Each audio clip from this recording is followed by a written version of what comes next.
Vous écoutez Réal à Réel, saison 1, épisode 6, une conversation avec Julien Guetta, scénariste et réalisateur.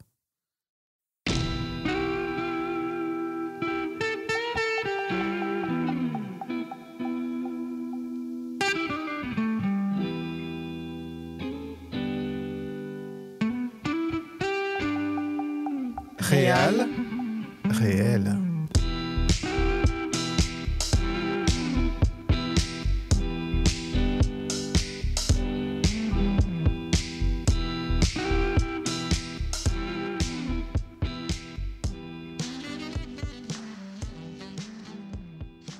Avant de laisser place au contenu de ce nouvel épisode, je tenais à vous partager quelques clés de compréhension sur le parcours de Julien Guetta. Julien est diplômé de la FEMIS, département scénario. Il a ainsi collaboré à l'écriture du scénario de plusieurs longs métrages, parmi lesquels nous pouvons citer Le Petit Locataire de Nadège Loiseau et Joueur de Marie Monge.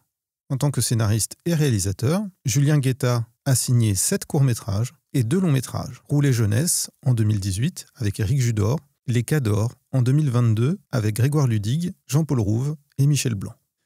Si vous souhaitez regarder les longs-métrages de Julien Guetta avant d'écouter cet entretien, sachez que Rouler jeunesse, son premier long-métrage, est disponible sur la plateforme de Canal+, sous le label Ciné+ OCS, et son second long-métrage, Les Cadors, est disponible sur la plateforme Canal VOD. Ces quelques clés vous ayant été partagées, je laisse désormais place à ma conversation avec Julien Guetta. Bonne écoute! Bonjour et bienvenue dans Réal Réel, saison 1, épisode 6, le podcast de conversation entre réalisateurs. Et aujourd'hui, j'ai le plaisir de recevoir Julien Guetta, scénariste et réalisateur. Bonjour Julien. Salut. Merci d'avoir répondu à mon invitation. Tu ne sais pas encore exactement ce qui t'attend. Non, pas du tout. C'est ça qui est intéressant. Alors Julien, on va commencer par te présenter, peut-être pour les auditeurs et auditrices qui ne te connaîtraient pas. Donc le plus simple, c'est que tu te présentes toi-même. Qu'est-ce que tu peux nous dire sur toi ? Qu'est-ce que je peux dire sur moi? Que je suis réalisateur et scénariste de longs et de courts métrages. Qu'est-ce que je peux dire d'autre? C'est peut-être parler de ma formation. Moi, j'ai fait la FEMIS en scénario il y a maintenant quelques années. Et puis voilà, succinctement.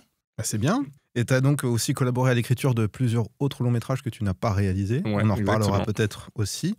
Et si je ne m'abuse, je compte en même temps, tu as réalisé 6 courts-métrages, peut-être même un peu plus. Alors attends, tu veux qu'on les fasse en même temps ou Alors pas? moi j'ai Vas-y, Le dis-moi. Vacant, Ouais. Le Carré des Indigents. Alors ça, c'était plus un film au sein de la FEMIS. Donc Ok. quand je dis ça, c'est que du coup, c'est pas un film produit au sens marché, quoi. Donc je le considère comme un peu à part. Ok. Disons qu'on n'a pas dû se battre énormément pour trouver de l'argent pour faire le film. Ce qui joue quand même Oui, ça dans joue le beaucoup, process oui. de faire un film, pour le coup. Après il y a Les Ventres Vides, Exactement. Mémère, Ouais. Lana Del Rey. Ouais. Et Petite Reine. Exactement. Qui est le dernier, je non? pense que t'as... Non, et il y en a un autre que j'ai fait pour la collection Canal produit par Superstructure qui s'appelait Bike Life. Bike Life, tout un programme. Ouais, et c'était... En fait, à la base, Superstructure sont venus me voir. Et à la base, c'était des portraits documentaires. Et moi, en rencontrant un jeune garçon qui faisait du bike life, du vélo dans les rues de Paris, on en a fait une sorte de docu-fiction, quoi. Et Ok. donc, c'est ça, on a fait un petit court-métrage de 15 minutes. Super. Qui m'a permis, pour le coup, je rebondis dessus, Non, parce que vas-y, je c'est t'en quand prie. même un film qui m'a permis d'aborder le documentaire et on était dans une équipe légère. Et donc, c'était une autre manière pour moi de réaliser des films. Et ça m'a ouvert une sorte de perspective dans la mise en scène et tout ça qui me sert encore aujourd'hui. Donc c'est un film assez important pour moi. Hyper intéressant. On y reviendra du coup. Ok, Et tu as réalisé 2 longs métrages voilà, à date. exactement. Et d'autres à venir, on en parlera aussi. Donc Rouler jeunesse en Ouais. 2018 et Les Cadors en 2022. Exactement. Et on va en reparler aussi bien en détail. Mais avant de rentrer dans le vif du sujet, tu ne le sais peut-être pas, ou peut-être si tu as écouté des épisodes précédents, je vais te poser 10 questions Ok, pour faire un petit peu un portrait de toi. ok. Tu me réponds le plus vite possible. Tu as bien sûr Ok. le droit de réfléchir quand même un petit peu. Ok. Donc Julien, c'est parti. Si tu étais une actrice ou un acteur, Faut aller vite, c'est ça? comme tu veux. Tu veux Là, prendre j'ai le Joaquin Phoenix. Une compositrice ou un compositeur de musique de film. C'est pas si facile, hein. Faut quand même Alors, y tu peux réfléchir prendre un quand petit même peu. quelques quand même. minutes, t'inquiète. John Bryan. Un classique de la littérature que tu aimerais adapter. Voyage au bout de la nuit. Une salle de cinéma. Le Pâté Vepler. Un pays étranger dans lequel tu aimerais tourner un film? Bonne question. Je pensais les États-Unis. On est à la moitié, donc tout va bien. Ouais, ça va, ça va. Quel est le film qui t'a le plus choqué? Choqué? Ouais. Salaud. Ah, effectivement. Le film qui t'a le plus fait pleurer? Salaud? Non, pas Salaud. Pas du tout, même. Le plus fait pleurer, je dirais Two Lovers. Quel est ton principal défaut, Julien? Mon principal défaut, têtu, je pense.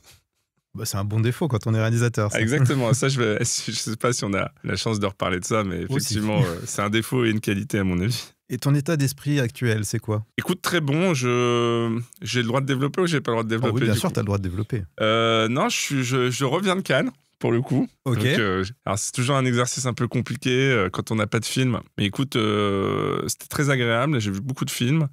J'ai rencontré plein de gens intéressants. Et là, je suis en pleine écriture de mes prochains projets, entouré par des producteurs que j'aime. Non, c'est plutôt un bon moment. Et du coup, je fais une digression moi aussi, mais tu dis que tu as vu beaucoup de films à Cannes. Qu'est-ce que tu as aimé particulièrement? Alors, ou pas aimé? J'ai vu beaucoup de choses différentes. Je peux pas dire qu'il y a un film qui m'a vraiment convaincu, mais ouais, j'ai pas été transporté totalement par les films que j'ai vus. Alors, donc, moi, je veux pas trop les citer. Du coup. Non, mais celui que je retiens peut-être le plus, c'est Nouvelle Vague. De Richard Linklater. Ouais, exactement, c'est un cinéaste que j'adore, moi. Moi aussi. Et là, après, c'est des. Alors, lui, il a arrêté de faire des films, il en fait beaucoup. C'est une carrière. Moi, j'aime bien ce genre de carrière où les cinéastes, on reconnaît leurs pattes, non pas avec un seul film, mais avec un ensemble de films inégaux. Et lui, il fait partie de ces gens-là que j'aime beaucoup. Après, celui-là, il est à la fois plaisant, très maîtrisé, très joyeux. Il donne envie de faire du cinéma, mais je trouve qu'on reste un peu sur sa fin. Ça manque un peu... c'est un peu trop frontal sur le sujet Nouvelle Vague et Godard, quoi. J'aurais bien aimé une sorte d'échappée qui nous emmène un peu ailleurs. Mais sinon, il est incroyable. Il est incroyable dans la direction d'acteur et tout ça. C'était vraiment sur la direction artistique, sur le rythme, franchement...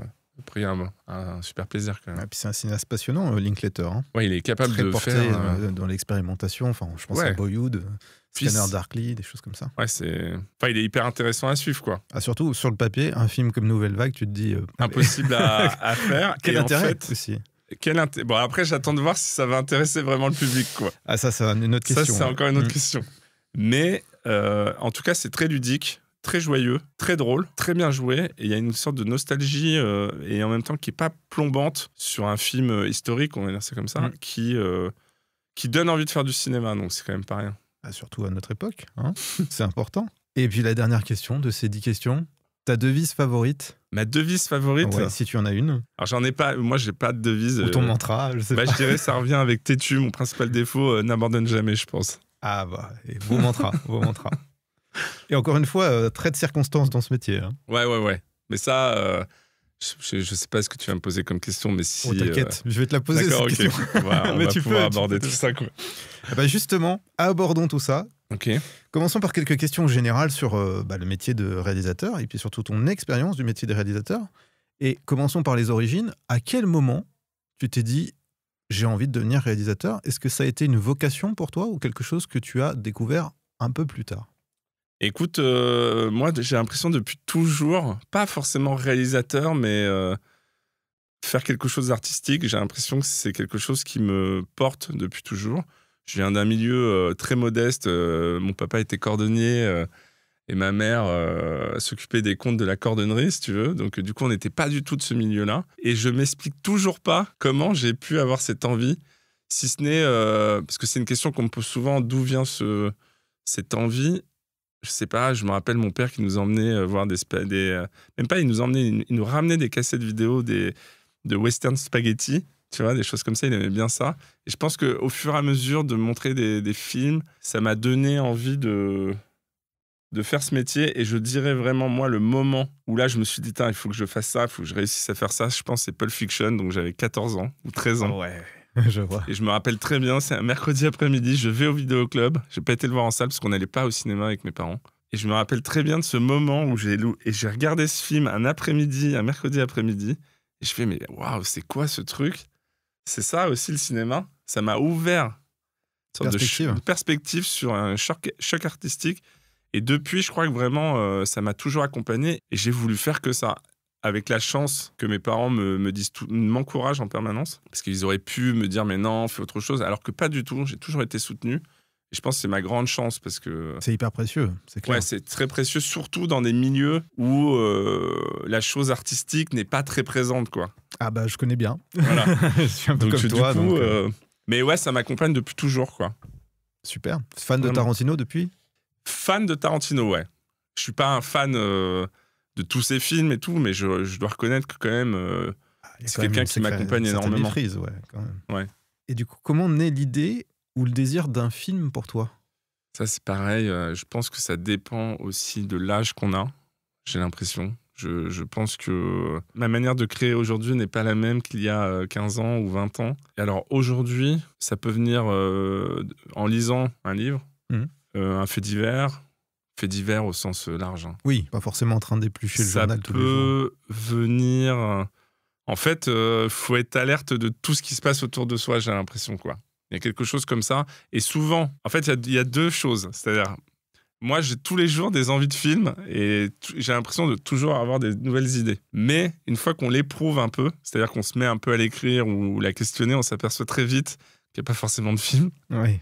Et que ça tient pas vraiment... ça va pas tenir la distance, quoi. Voilà, quoi, je crois que j'ai... Et je sais pas si ça te le fait, toi. Justement, je rebondis sur ces bribes éparses. Je suis un peu comme toi, mais est-ce que tu conserves quand même les notes de ces choses-là et qui, à un moment donné, s'agglutinent entre elles pour faire quelque chose ? Oui, en fait, ce que je dis aux gens, et même pour moi, rien n'est perdu. C'est-à-dire que tout ce qu'on écrit, il y a plein de choses nulles, mais je crois que de temps en temps, typiquement aujourd'hui, je relance un projet que j'avais écrit il y a 5 ans. Mais d'une autre manière, en ayant une autre conversation avec quelqu'un d'autre qui m'a ouvert des perspectives sur ce projet-là. Et donc, du coup, le film est relancé, là. Oui, donc, comme quoi il y a une sorte... Moi, j'ai le sentiment, tu vas me dire si je me trompe ou si tu ressens pas la même chose, mais qu'il y a un temps pour chaque projet, en fait. C'est-à-dire que parfois, c'est trop tôt. Mais c'est ce que je dis, c'est-à-dire qu'on mûrit avec le temps aussi. C'est-à-dire que moi, aujourd'hui, j'ai 2 enfants, j'ai l'âge que j'ai, et à l'époque, j'avais d'autres préoccupations, j'avais d'autres envies de cinéma. Je vois aussi la manière de regarder les films n'est plus la même. Et donc, du coup, effectivement, peut-être qu'un projet n'était pas pour l'époque d'avant, mais qu'il l'est plus pour maintenant, quoi. Je sais pas. Mais c'est vrai que ça voyage comme ça, les idées. En quoi elle a changé ton regard sur les films ? Tu dis, je ne regarde plus les films de la même manière. Plus analytique maintenant ? Non, j'ai toujours été, de par mon école et tout, passer notre temps à analyser les films. Mais non, c'est aussi un truc de sentiment. C'est aussi de ce que j'ai pu vivre dans ma vie personnelle. Ça résonne pas de la même manière, en fait. Et aussi de mon expérience en tant que cinéaste. C'est plus du tout la même chose. Je n'ai pas une grande expérience, mais j'ai une petite expérience. Et je sais pas, je vois les films différemment, mon envie est différente, voilà. Et je rebondis, tu disais, j'avais pas les mêmes sources d'inspiration il y a 15 ans. En quoi tu dirais qu'elle a évolué, en fait, ton inspiration ? Parce que là, tu dis que tu t'inspires de la vie de tous les jours. En fait, je pense que je me sentais pas assez légitime à l'époque pour m'emparer peut-être plus de faits de société ou d'avoir la légitimité de porter un regard sur la société dans laquelle j'évolue. Je me le permettais pas suffisamment, je pense. Donc, c'était plus un travail sur l'introspection dans ma famille. Bon, celle-là encore. Mais j'essaie d'être plus universel et de m'emparer un peu de faits de société, de choses qui peuvent me traverser. Je m'en sens plus légitime, plus citoyen de la France et du monde, quoi, d'une certaine manière. Ouais, mais c'est hyper intéressant. Quelle est la réalisatrice ou le réalisateur que tu admires le plus ? Il n'y en a pas un, je pense, mais... Alors, les Alors, les... Mais pareil, ça dépend des époques. Je pense que celui qui revient le plus, c'est Scorsese, quand même. Ah, mais plus parce que dans un accompagnement de cinéphile depuis toujours, je trouve que c'est quand même compliqué de passer à côté. Ouais, mais bon, à mon avis, je suis pas le seul à le dire et ça revient assez souvent, quoi. Après, Soderbergh, moi, j'aime beaucoup. Ouais, pareil.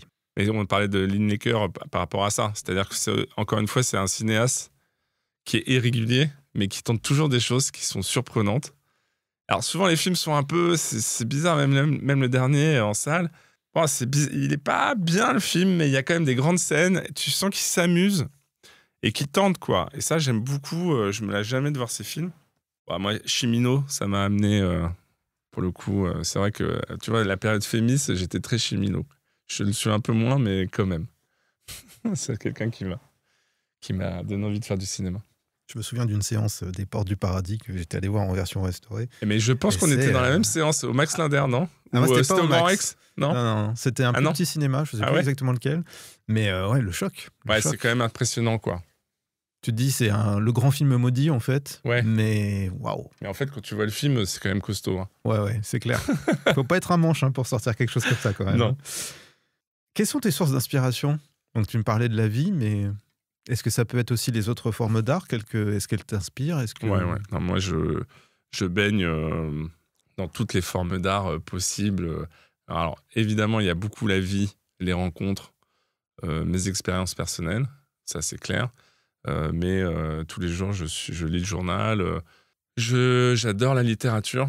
Je pense qu'une de mes plus grandes passions, c'est la littérature aussi, du coup. La peinture, non mais vraiment toutes les formes d'art, la musique. Je suis quelqu'un de très curieux là-dessus, quoi. Mais avec plaisir, et ça m'accompagne depuis toujours, pour le coup. Mais c'est bien la curiosité. Bon, après, je sais pas, mais quand on fait ce métier-là, c'est quand même une grande chance de côtoyer plein de domaines différents et qu'il faut quand même un peu être curieux, un peu de tout. Ça, voilà, le cinéma, c'est un peu la somme de tous les arts, donc c'est quand même intéressant de s'y intéresser un minimum. Enfin, en tout cas pour moi. Est-ce qu'il y a une période qui t'inspire particulièrement? Parce que forcément, ma question est un peu orientée. Dans le cinéma? Ouais. Pendant longtemps, moi, j'ai été très marqué par le cinéma américain des années 70, clairement.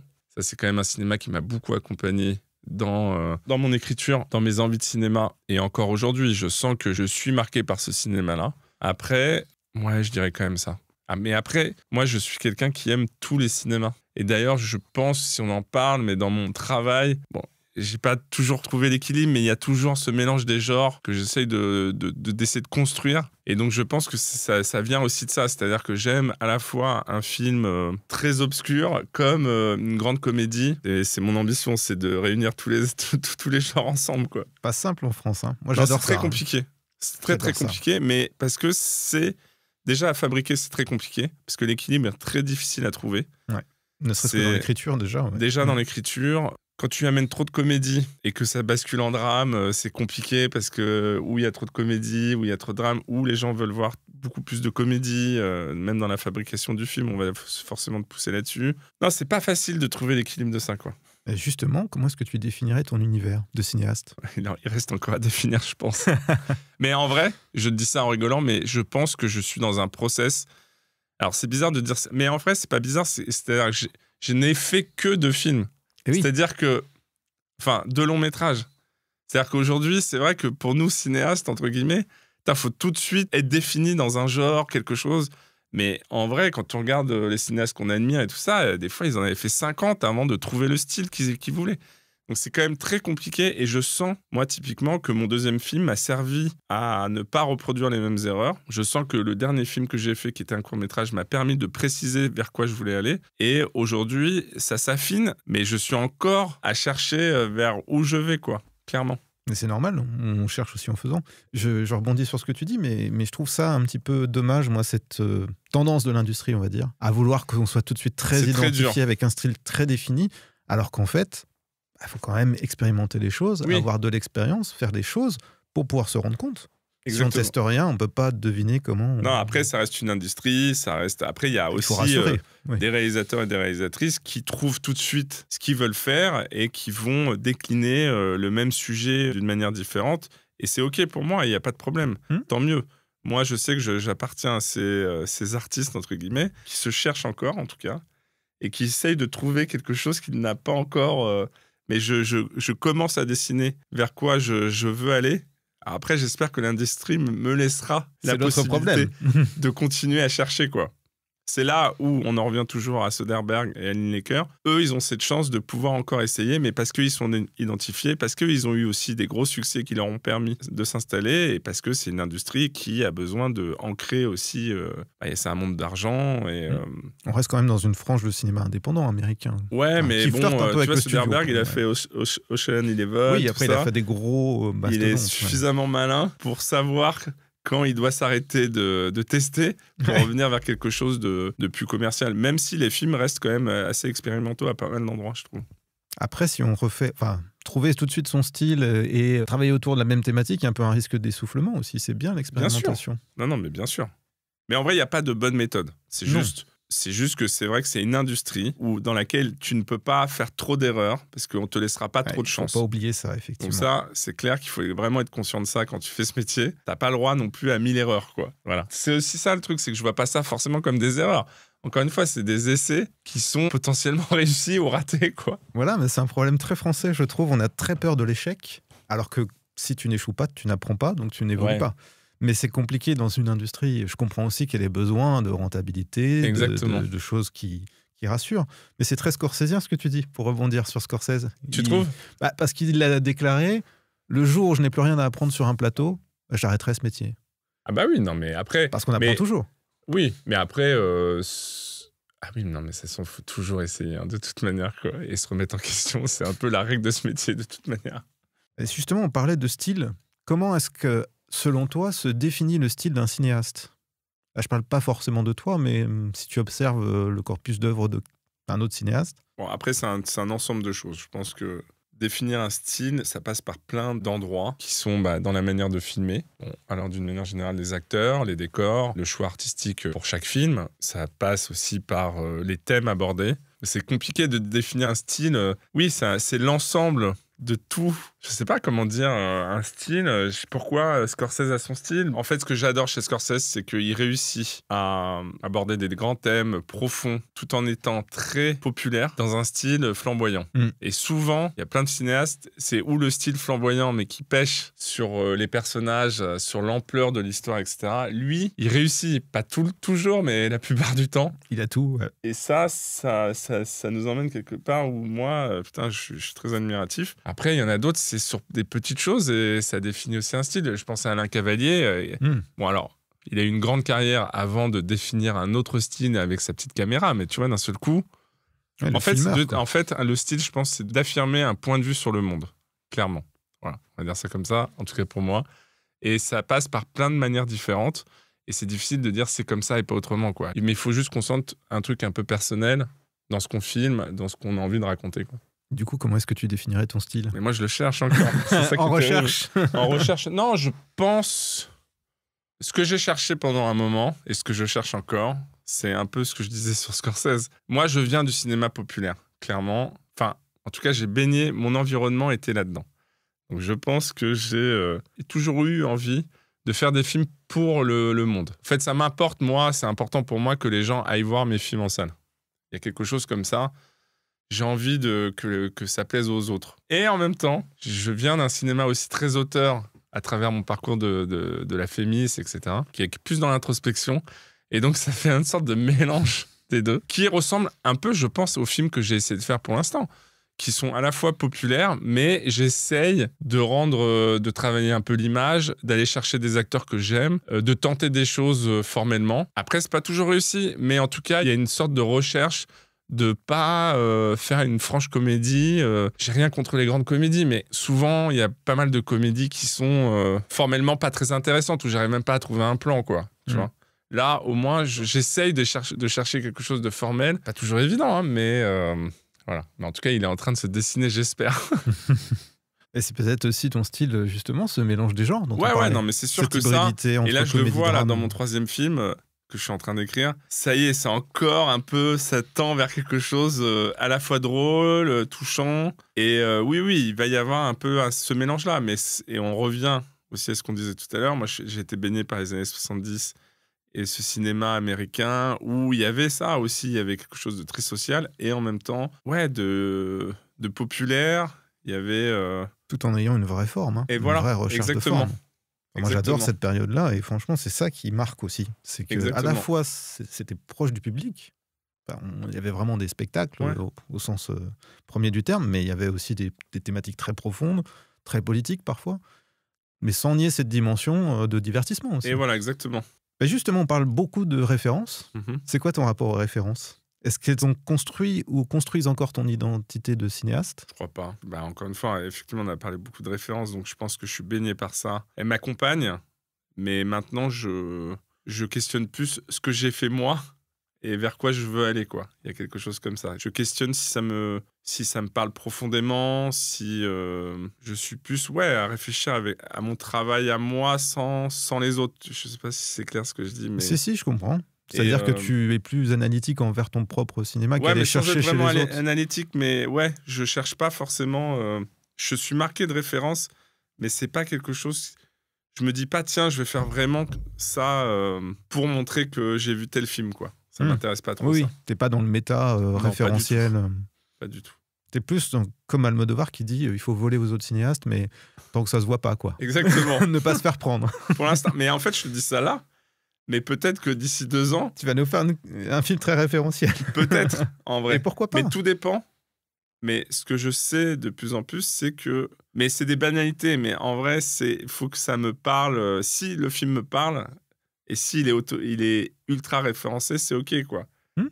Tu vois ce que je veux dire? C'est la dimension personnelle dont tu parles. Exactement. C'est un peu ce que je devine quand tu parles de Nouvelle Vague de Linklater, j'y reviens, mais je sentais que tu disais un peu de manière sous-jacente, ça manque peut-être de quelque chose de personnel, d'un peu plus personnel. D'un peu plus personnel, c'est-à-dire qu'au bout d'un moment, c'est très bien fait, c'est très ludique, mais il manque effectivement quelque chose où je sens un peu plus le cinéaste qui filme derrière, quoi. Comment est-ce que tu gères l'attente entre 2 projets? Parce qu'on sait que ça peut prendre très longtemps de faire C'est l'enfer.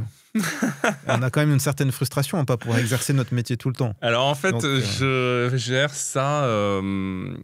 Alors, c'est long de pas mais parce que là, par exemple, je considère pas ne pas travailler. C'est-à-dire, c'est long de pas être sur les tournages, de pas être avec les acteurs. Moi, c'est quelque chose qui me manque profondément. J'aime les tournages et j'aime surtout être avec les acteurs.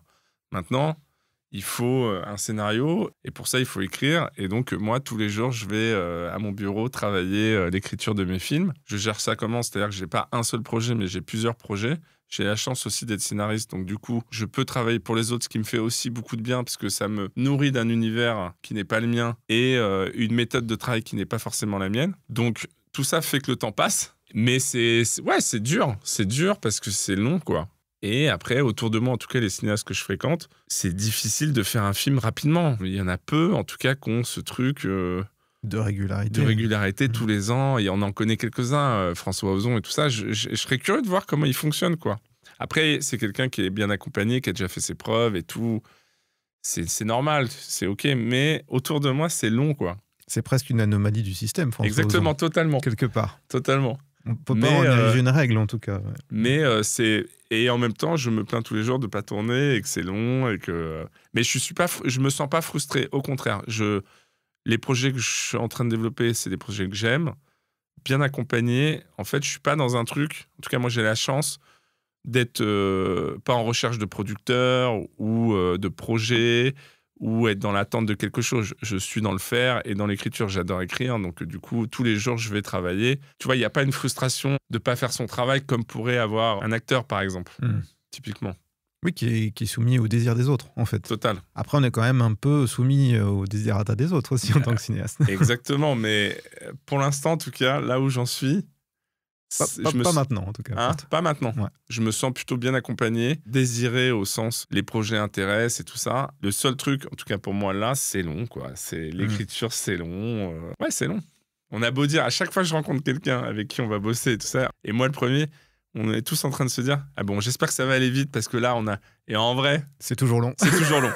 Donc moi j'arrête de dire, ça va être rapide, quoi. Je peux témoigner de l'enfer de la recherche des producteurs, donc je passe une petite annonce si des producteurs nous écoutent. Mais oui, lisez ces projets. Et justement, on parlait des courts-métrages, mais tu as réalisé des courts-métrages entre tes longs-métrages? Moi, j'ai réalisé des courts-métrages entre mes longs-métrages. Est-ce que c'était par goût, par nécessité, ou justement par frustration de ne pas être dans l'action de... Alors, c'était par tout ça en même temps, je pense. Non, c'était vraiment... Chaque film raconte une histoire. Donc après mon deuxième film, moi, j'avais besoin de me retrouver un peu, je pense, sur ce que j'avais envie de faire. Et ce court-métrage que j'ai réalisé après Les Cadors m'a permis de me dire, ah oui, ok, donc c'est vers ça que je veux aller. Je sais plus ou moins le faire, ça va, tu vois. Ça m'a permis de exorciser quelque chose qui était sur le deuxième film, par exemple. C'était Petite Reine, ce court-métrage? Ouais, exactement. Et en même temps, ça m'a permis de tourner, d'être avec des comédiens et tout ça. Entre le premier long et le deuxième long, il y a eu le fameux Bike Life, où là, c'était plus une proposition. Mais moi, en fait, dès qu'on me propose de tourner, ça m'intéresse tout de suite. Parce que ça me manque quand même. Bah, ouais. Voilà, d'où la nécessité de tourner. Après, j'accepte pas tout. Mais quand ça m'intéresse, c'est que j'y vais, j'apprends toujours quelque chose. En tout cas, j'essaie toujours d'apprendre quelque chose. Et là, typiquement, le rapport au documentaire, à la vérité, tout ça m'a servi, je pense, sur Petite Reine et sur mes prochains films. Je sens, et même l'envie de filmer certains acteurs, ouais, certaines figures et tout ça, ça m'a aidé, vraiment. Et je trouve que la forme court-métrage, en vrai, c'est comme un romancier écrit des nouvelles aussi par moment. Et j'ai vraiment envie d'en refaire, clairement. Évidemment, c'est plus court, évidemment, c'est une autre manière de fonctionner, mais pas tant que ça. Au final, on raconte des histoires, quoi. Si j'ai demain une bonne histoire qui demande 20 pages, je la ferai et je soumettrai ça à mes prods qui me diront ce qu'ils en pensent, bien sûr, mais Oui, j'irai avec plaisir. Chaque récit a Si je peux continuer à faire des cours, je les ferai. à sa durée, quoi. Ouais. D'ailleurs, Almodovar, il a fait un court-métrage avec Pedro Pascal et Ethan Ethan Hawke Hawke, il n'y a pas si longtemps. Hein. Oui, il l'avait fait avec Tilda Swinton aussi avant, La Voix humaine. Ouais. Si j'ai la chance qu'on me laisse encore faire des films, franchement, ça fait du bien, quoi. Bah, au moins, on est sur un plateau avec des acteurs. Comme tu disais. Exactement. Et on est dans l'action. Justement, je reviens sur tes années de formation parce que tu as fait la FEMIS, Ouais. tu me disais. Tu étais en section scénario, si je ne Exactement. m'abuse. Qu'est-ce que ça t'a apporté, cette formation, tu dirais, avec le recul? Quand tu rentres à la FEMIS, tu rentres dans une grande famille de cinéma, déjà. Donc tu rencontres plein de gens différents, mais ça vaut pour toutes les écoles. Mais là, en tout cas, il n'y a que des gens de cinéma, des gens que j'ai trouvés intéressants par rapport à leur monde et tout ça, et ça m'ouvrait de nouvelles portes. Donc ça, c'est quand même important, et c'est des gens avec qui je bosse encore aujourd'hui. Donc ça, c'est pas rien. Non, Je c'est pense sûr. que, en tout cas, dans la section scénario, bon, moi, j'avais commencé déjà à faire des films avant et à avoir un petit rapport à l'écriture, mais ça m'a désacralisé aussi l'écriture d'un long métrage parce qu'on nous demandait de beaucoup écrire sur beaucoup de sujets. Donc il fallait fournir beaucoup. Et ça, mine de rien, c'est une vraie chance. Quand on est à la FEMIS, on se plaint parce qu'on travaille beaucoup, on se dit, oh là là, putain, on écrit. Mais une fois sorti, en fait, l'écriture ne fait plus peur, quoi. C'est-à-dire, Oui, on c'est peut ça. fournir, ça veut pas dire que c'est bien, hein, mais Mais ça... tu te rends compte que tu peux délivrer. Ouais, et en fait, encore aujourd'hui, quand on te dit, ah, faut réécrire ça, etc., on y va, ça va vite. Enfin, ça va vite. En tout cas, il y a un truc désacralisé sur l'écriture, ce qui est très important. Et après, la FEMIS, ça m'a permis de faire des rencontres aussi artistiques. Ça m'a donné confiance aussi en rencontrant certains intervenants. Tu vois des exemples, du coup, de gens qui t'ont... Ouais, je pense. Bah, moi, j'ai fait un atelier avec Cédric Kahn et ça m'a beaucoup marqué. Donc, son approche avec les comédiens. C'est ce que j'allais te dire, il a une approche très particulière avec les... Ouais, Les puis acteurs. en plus, il nous avait demandé d'écrire plein de scènes et de les faire jouer avec les comédiens. On avait la chance de travailler avec les comédiens du Conservatoire national. Et je sentais que mon travail l'intéressait. Et donc, je me sentais regardé par un cinéaste qui me donnait une certaine légitimité dans mon travail. Et rien que ça te donne... C'est hyper important. c'est hyper La important. légitimité, L'envie de continuer, d'être regardé, ça m'a fait du bien, quoi, clairement. On enchaîne avec une question que je t'avais demandé de préparer.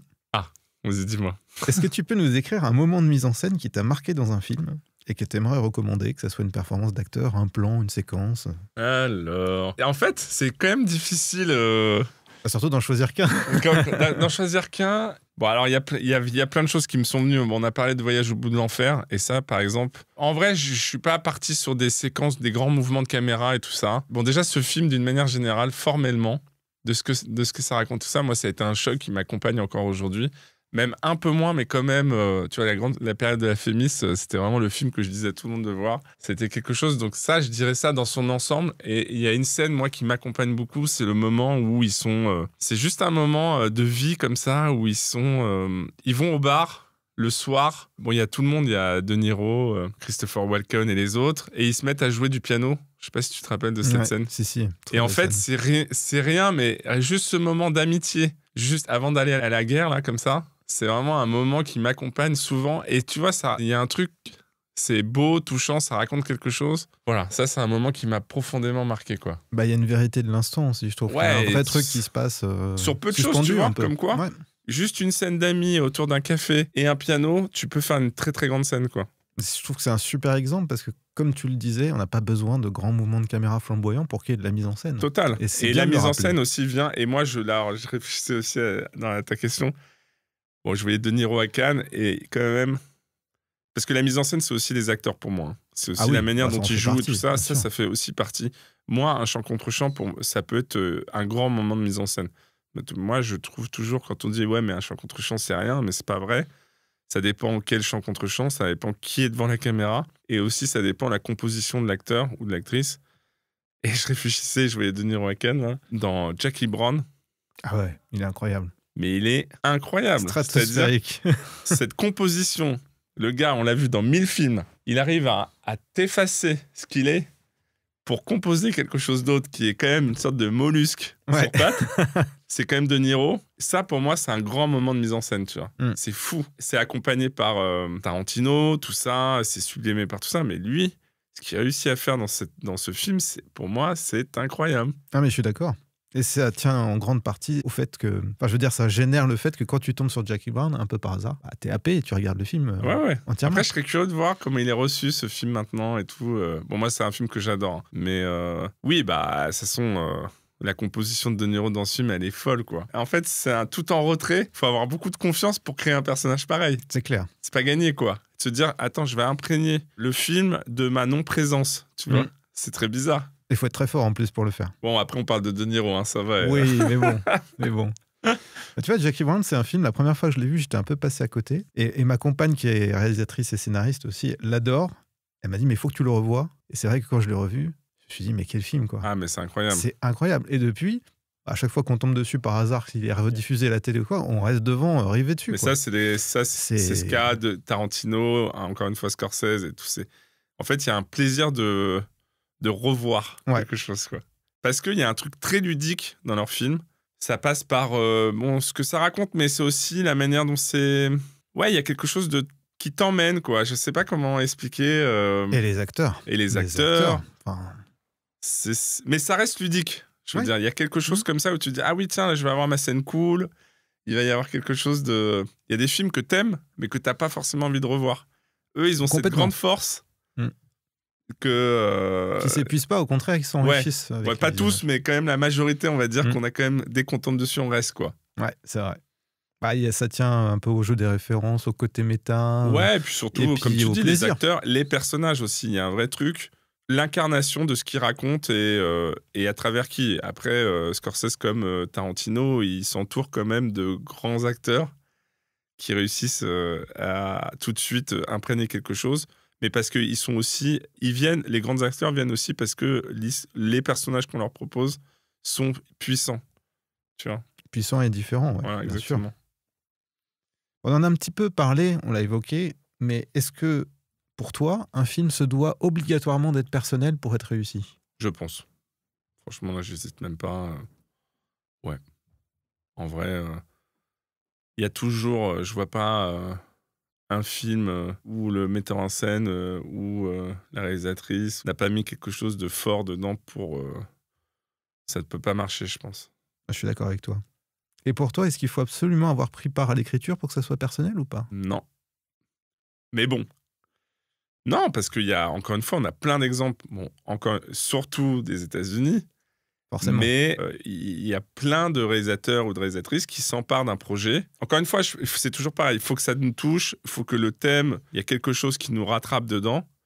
Et à partir de là, après, ils peuvent en faire des grands films, quoi. Mais il faut qu'on se reconnaisse. En fait, un réalisateur, ce n'est pas la même chose. Écrire un film et réaliser un film, il y a de la réalisation dans l'écriture, mais c'est pas la même chose. C'est deux métiers très différents. C'est deux métiers différents.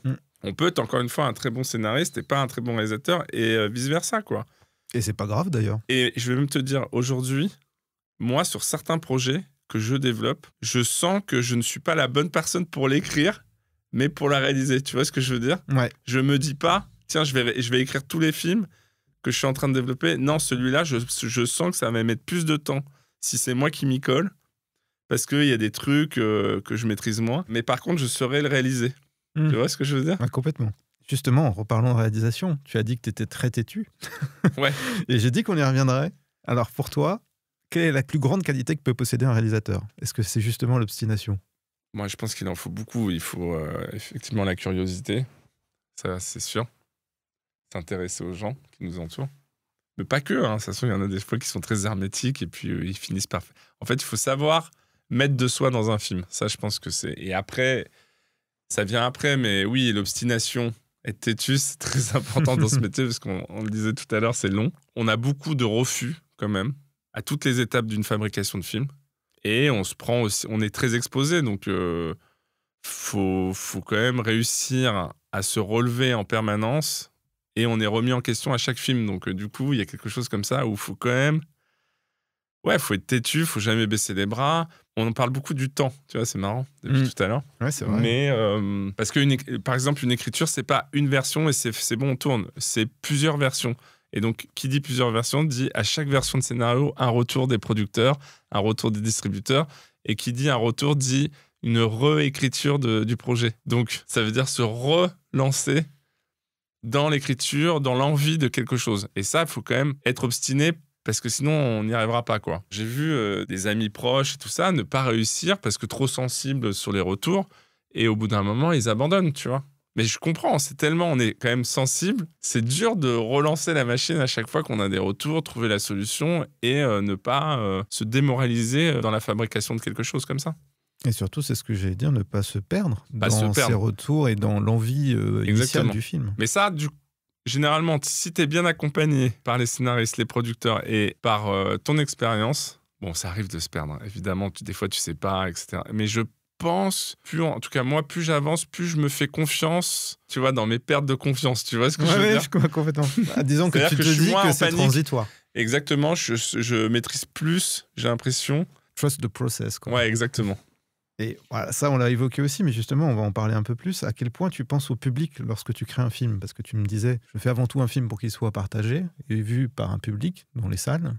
En fait, je veux, en tout cas, même encore aujourd'hui, là, je vois dans les projets, je fais quand même attention au rythme. Le rythme, ça ne veut pas dire que le film doit être rapide, mais qu'il y a une conscience quand même que ça ne s'étire pas pour s'étirer ou que... Là, je me fais plaisir sur un truc qui n'a pas forcément à voir. Bon, c'est peut-être une connerie, je te dirais, dans 2 ans, j'aurais dû faire l'inverse.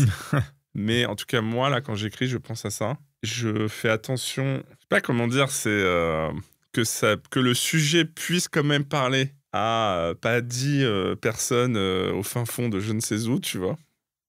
Que ça reste un peu universel. De plus en plus, j'essaye que les thèmes que j'aime puissent être véhiculés dans une histoire un peu plus universelle. Voilà, c'est plus ça que je fais. Tu vois ce que je veux dire Je ou vois pas ? tout à fait ce que tu veux dire. Et parce que aussi, je sais dans quelle industrie je suis. Je sais aussi que le film va devoir exister en salle. Et la manière dont vendre un film, c'est compliqué. Si le film est trop méta et tout, ou trop riche. Trop riche de plein de choses, ça va être compliqué. Encore une fois, il y en a qui y arrivent. Moi, en tout cas, là où j'en suis, tu vois, j'ai conscience de ça pour l'instant. Je pense que c'est une force dans cette industrie. Ouais, aussi, je pense que en tout cas, ça me permet d'être lu. Ah merde, on a peut-être mis le doigt sur quelque chose dans ce qui me concerne. Donc, ouais, mais tu vois, typiquement, faut pas être contre, tu vois, je veux dire. Ça faut faire quand même attention. Bien pour sûr. rencontrer plein de gens qui veulent faire ce métier, qui m'envoient leurs trucs et tout. Alors, il y a des choses intéressantes, mais à un moment donné, il faut aussi être conscient que ce film est censé être vu par d'autres. Ouais, c'est important de savoir se situer dans l'industrie, qui lit les projets, comment fonctionne l'industrie dans laquelle on évolue, tu vois, clairement. Ah bah c'est fondamental. Je pense. Et c'est quoi ton rapport à la critique ? Écoute, honnêtement, je n'ai jamais souffert de quelques critiques que ce soit, bonnes ou mauvaises. En fait, je les lis sans les lire. Je suis plus critique avec moi. Moi, je suis quand même quelqu'un de très critique. Alors, c'est un truc sur lequel je me suis jamais content, moi. Donc c'est plus avec moi-même. Je suis pareil. Où il faut que je me soigne un peu, tu vois. Mais la critique, en fait, je sais très bien... En fait, je crois savoir surtout où j'en suis et que vaut le film que je suis en train de faire pour ne pas... ça m'importe, tu vois, on en discute, ça peut m'intéresser, mais c'est pas quelque chose qui me blesse plus que ça, en vrai. Tu les lis donc, en fait. Comment ? Tu les lis ?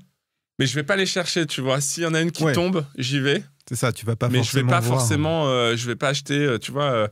quand les films sont sortis, je n'ai pas été acheter tous les journaux ou été sur Internet direct pour voir ce que disaient les gens du film. Ça m'intéresse pas plus que ça.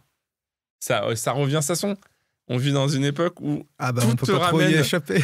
Tu peux pas y échapper. Donc je sais très bien qu'elles vont arriver une fois de temps en temps et que et des fois je vais faire ah ouais putain merde putain c'est dur ça ou un truc comme ça. Mais j'ai encore une fois cette faculté à passer vite à la suite et on en revient sur ce truc un peu de passer à la suite rapidement pour oublier et me concentrer sur l'après quoi clairement. C'est quoi ton étape préférée de la création d'un film ? Je pense que mon étape préférée, je pense que c'était avec les acteurs. Tournage plus, du coup. Mais en fait, tournage, mais vraiment, je crois, le moment où je suis avec les acteurs. La direction d'acteur. Je pense que la direction d'acteur, c'est vraiment là, encore aujourd'hui, où je prends le plus de plaisir. Et c'est ce qui me manque le plus, je crois. Après, ouais, tu m'as demandé l'endroit que je préfère, hein, c'est ça? Ouais. Mais j'aime bien... Moi, je suis quelqu'un qui aime bien toutes les étapes, clairement. Je ne suis pas en souffrance sur une étape en particulier. Tu vois, là, dans l'écriture, je suis plutôt heureux d'écrire. La prépa, j'aime bien. Le tournage aussi, je suis plutôt à l'aise avec les techniciens. Mais c'est vrai, ouais, non, avec les acteurs, c'est là où je prends le plus de plaisir. Vraiment.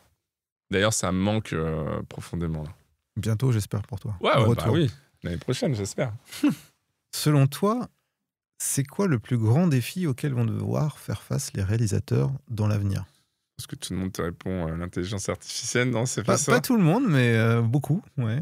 Qu'est-ce que moi, ça me fait pas trop peur. J'ai l'impression que le plus grand défi pour les cinéastes dans le futur, c'est pas trop. Peut-être, ouais, ça, mais en vrai, j'espère qu'on sera suffisamment intelligent pour mettre des limites à tout ça et que cette intelligence artificielle nous accompagne et nous aide à faire certaines choses et peut-être ouvre le cinéma vers d'autres perspectives. Tu vois, moi, je suis un optimiste permanent, donc...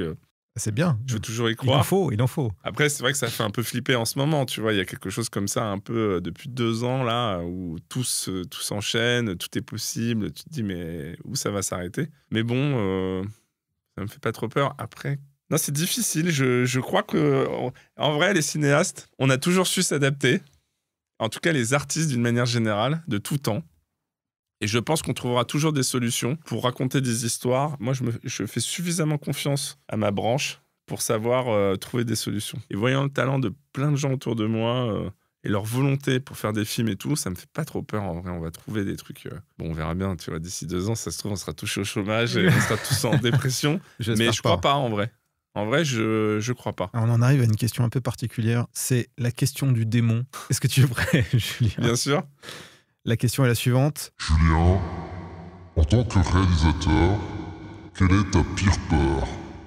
Wow. Ma pire peur? Ouais. Faut répondre vite là, c'était ça le truc? Ah non, pas du tout. Je peux tu peux y réfléchir. Ah, surtout qu'elle n'est pas simple, celle-là. C'est de me trahir quand je fais quelque chose. Je crois que, et pour l'avoir fait, pour avoir ressenti ce que ça pouvait faire et mon état, en me sentant pas à l'endroit où je voulais être, ça, c'est quelque chose... j'ai plus envie de ressentir ça. Et c'est un peu de la peur, tu vois. Il y a quelque chose comme ça. Je comprends. De ne pas être en adéquation avec ce que je suis en train de faire, ce que je suis en train de proposer, tout ça. De ne pas savoir défendre quelque chose, ça, plus jamais, quoi. J'ai répondu à ta question. Super bonne réponse. On va rentrer un peu plus dans les étapes de création d'un film. On va commencer par l'écriture, donc. Yes. C'est quoi ton rapport à l'écriture, justement? Écoute, moi, j'écris tous les jours. Hein. En vrai, je suis un fonctionnaire de l'écriture qui est... j'ai des horaires, j'ai mon bureau, j'ai la chance d'avoir mon bureau. Et j'y suis de 9h30 à 18h, tous les jours. Et tu écris non-stop ou non, tu te permets, après, en vrai, j'écris pas non-stop, mais je me force à ouvrir mon ordi tous les jours et j'écris. Encore une fois, je pense que ça, il faut multiplier un peu les projets. Et donc, typiquement, le matin, je fais un projet. L'après-midi, je fais un autre projet. Là, dire ma journée d'aujourd'hui, tu vois, par exemple. Ouais. Bah, écoute, ce matin, j'étais sur mon prochain long-métrage où j'en suis à ma 2e, 3e version d'écriture. Donc, c'est quelque chose de concret parce que je suis dans les dialogues, dans les scènes, dans la structure. Et après avoir enregistré le podcast avec toi, j'ai un traitement de mon prochain film à lire que mon scénariste m'a envoyé, qui se trouve à une autre étape, tu vois, de film. Demain, je suis avec la scénariste en question pour débriefer du traitement. Et entre-temps, j'aurai les retours de mon autre scénariste sur mon long-métrage qui m'aura fait des retours sur ce que j'ai écrit ce matin. Et tu vois? Et en ça vrai, se croise et ça se croise. Entre-temps, j'aurai d'autres choses à lire et à devoir écrire. Et tous les jours, c'est comme ça. Et j'ai pas un rapport, moi, de souffrance. En fait, j'aime même me planter. Mais c'est ce qu'on disait tout à l'heure avec la Fémis. Il y a quelque chose comme ça qui a désacralisé l'écriture. En scénario, hein, parce que les romans, c'est encore quelque chose dans le coin de ma tête, mais dans lequel je ne m'autorise pas tout à fait. Tu aimerais Ouais, j'aimerais bien. Je pense que... Mais tu vois, ça, c'est encore une autre étape de ma vie, mais pas tout de suite, je pense. Je m'en sens pas encore totalement... Je pense que c'est pas le bon moment encore pour moi. Mais la Fémis, voilà, ça nous a permis d'écrire beaucoup. Et donc, il y a quelque chose comme ça où ça nous fait pas du tout... Enfin, en tout cas, moi, ça me fait pas du tout peur de me retrouver devant une page. Là, tu me demanderais d'écrire un truc, je l'écrirais, quoi. Je pourrais trouver quelque chose à écrire. Et du coup, ton bureau, partagé, seul? Seul, mais de plus en plus, il y a des gens qui viennent. Non, mais c'est pareil. Alors, rapport à l'écriture, les projets, je suis toujours accompagné, par exemple, d'un scénariste, d'une scénariste, de plusieurs scénaristes, et de plus en plus, quelque chose comme ça. Donc, j'aime bien. Il y a des moments où je fournis quelque chose seul. En tout cas, pour moi, c'est important. De lâcher peut-être un premier jet de quelque chose, une envie. Ça ancre ce que je vais vouloir, en tout cas, faire, ou peut-être mettre ma patte. Et après, je laisse rentrer des gens.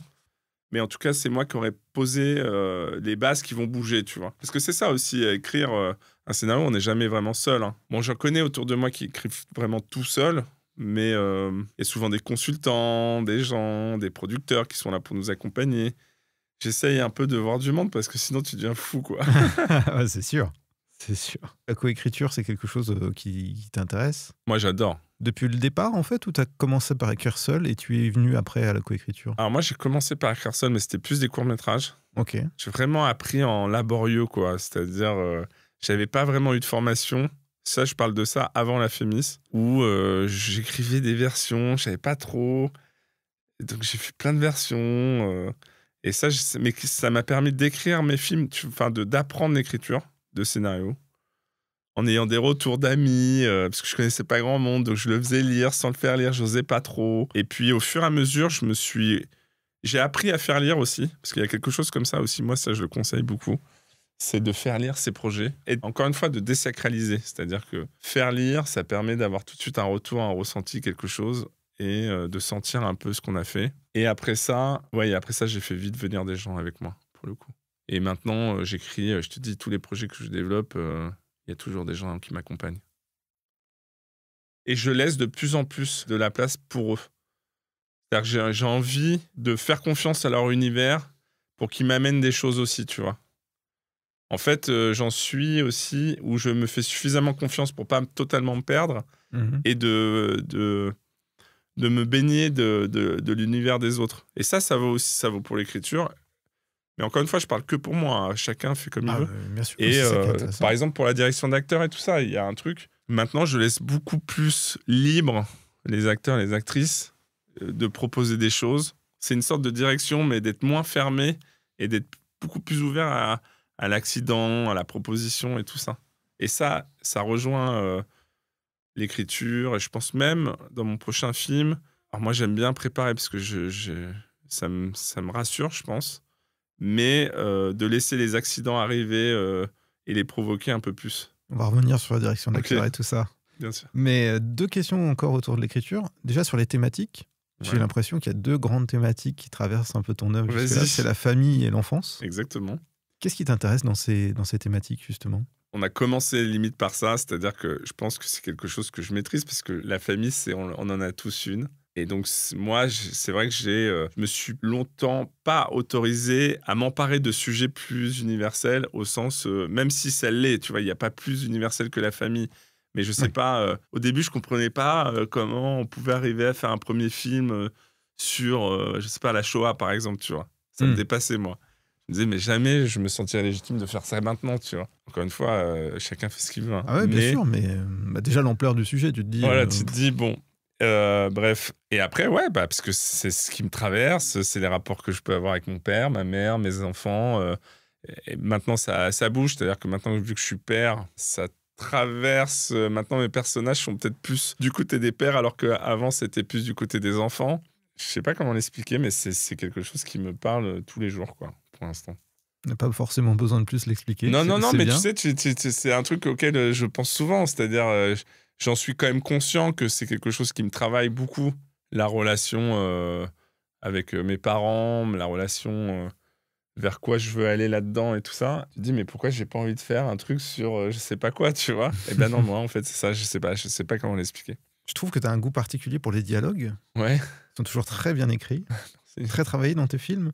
Comment est-ce que tu les écris, justement? Est-ce que tu impliques les acteurs dans l'écriture de tes dialogues? J'implique, alors déjà, on les écrit au scénario, on les travaille quand même. Et après, en faisant intervenir les comédiens, je me sers aussi de leur expérience, de leur phrasé, des mots qu'ils apportent. Tu vois, on disait tout à l'heure, de plus en plus, je laisse ouvert la proposition, le ressenti de l'acteur ou de l'actrice. C'est hyper important.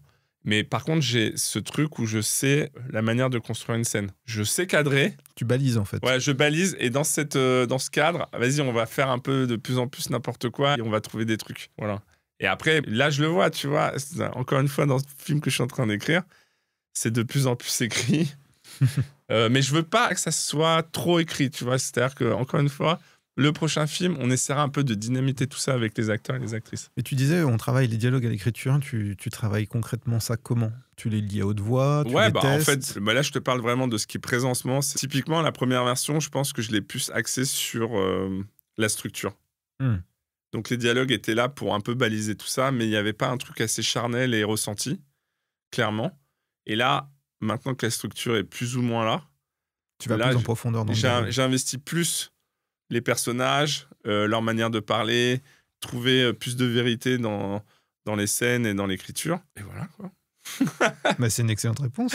Et voilà. Et après, encore une fois, il y a le choix du comédien et de la comédienne qui amène son univers. Évidemment. Qui amène sa manière de parler, sa diction, qui fait qu'un scénario n'est pas juste là pour être là, quoi. Tu vois, c'est juste une première étape. Et pareil, il y a aussi le montage, la manière de couper une scène sur tel dialogue fait résonner la phrase différemment. Tu vois, il y a tout ce process-là qui est intéressant pour faire naître vraiment un dialogue, quoi. Moi, je fais pas encore... j'ai jamais écrit un film très écrit niveau dialogue, genre... Mais genre, t'en bouges pas une virgule. Ouais, tu vois, Le Dîner de cons et des trucs comme ça que j'adore, pour le coup. C'est un film que j'adore. Mais j'ai pas fait ça, tu vois. Je laisse quand même une vraie liberté aux acteurs de s'emparer des scènes, quoi, clairement. Tu vois, un mec comme Judor, un acteur comme Judor, sur mon premier film. Bon, même si il fallait quand même qu'il suive le scénar, et c'était quand même l'un de ses enjeux, et c'est aussi pour ça qu'il est venu, je pense. Mais tu peux pas te priver d'une blague ou d'un truc que Eric peut ramener, parce que c'est un génie, donc du coup, ce serait trop bête de pas l'utiliser, quoi. Bah, c'est clair. Puis je pense que c'est une nature qui revient au galop. C'est ça. Avec donc lui. Il faut juste faire un peu attention, en tout cas dans ce film-là. Mais il faut se servir bien sûr de talent de chacun. Et quand t'as un mec comme ça qui a un sens du timing, de la blague, du regard et tout ça, faut absolument s'en servir. C'est ce que me disait Arnaud Malherbe dans l'épisode 3 avec Fred Testo. Ah bah oui, mais ça m'étonne pas. Il y avait ce côté où à un moment tu balises, mais tu laisses aussi partir bien parce sûr, que tu vas pas te priver. Évidemment. C'est des cadeaux que tu prends au passage. Il y a encore le montage après derrière. Donc tu fais le tri. Bien sûr. Faut être conscient de ça aussi. Avant d'en arriver au montage, parlons un peu de la préparation, parce que tu me disais que c'était une étape que tu aimais bien. Ouais. Comment tu prépares ton découpage? Est-ce qu'il est écrit? Tu fais un storyboard, des photos, des dessins? De manière générale, comment est-ce que tu communiques tes intentions de réalisation à ton équipe? Bon, alors déjà, ça passe de plus en plus par un vrai choix dans l'écriture, dans le point de vue de la scène. Ça s'affine de plus en plus dans ma manière d'écrire aussi, que ce soit un peu plus décidé dans le point de vue de ce que je vais raconter et comment je vais le faire. Donc c'est quand même important ça. En tout cas, moi, là, je le vois dans l'écriture, comment tu rentres dans une scène. Ce que je faisais, j'essayais de le faire, mais ça mettait plus de temps. C'était moins décidé, quoi. Là, il y a quelque chose, je sens, ça s'affine, tu vois. Je prends un peu plus d'expérience dans ça. Je prépare, je découpe. Ça dépend les scènes. Des fois, il y a des scènes, tu sais pas trop. Oui, ça arrive. Et il y a des scènes, tu les prépares, mais moi, ça se fait surtout... Je vais en repérage beaucoup. À travers les décors et tout ça, tu vois, ça se met en place. Et au fur et à mesure, quand tu as le décor, ah oui, tu as les acteurs que tu fais répéter quand tu peux.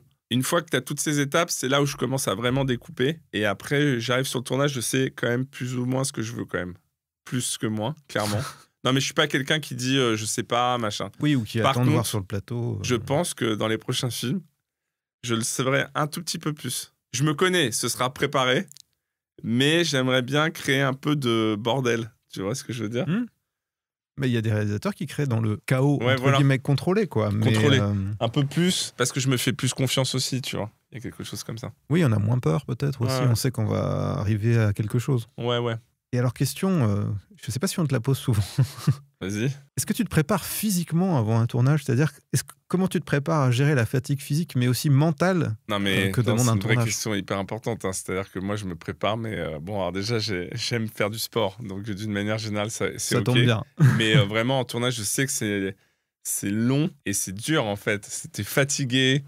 t'es souvent cramé en prépa alors que le film n'a même pas commencé, tu vois. Et moi, je fais des siestes tous les jours du tournage, quoi. C'est-à-dire que je mange un petit sandwich. Tu vois, je vais pas manger à la cantine.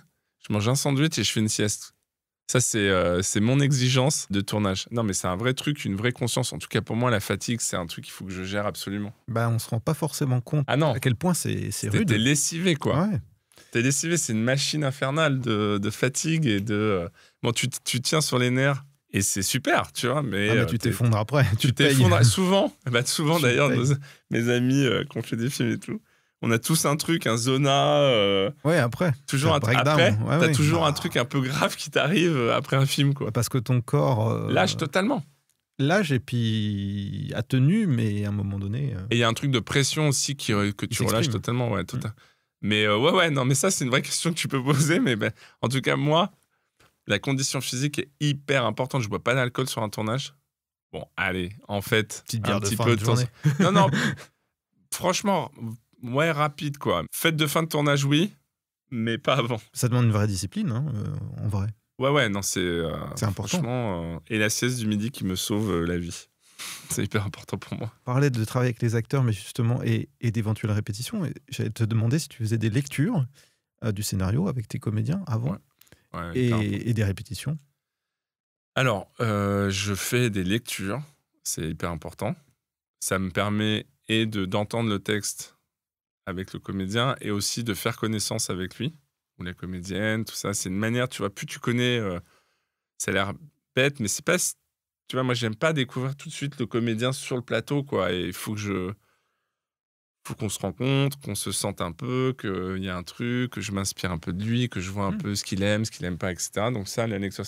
Et après, les répétitions, j'aimerais faire plein de répétitions, mais souvent, alors moi, j'ai tourné avec des gens connus, voire très connus. Ils n'ont pas forcément le temps de faire beaucoup de répètes, quoi. Tu vois. Donc c'est un peu frustrant.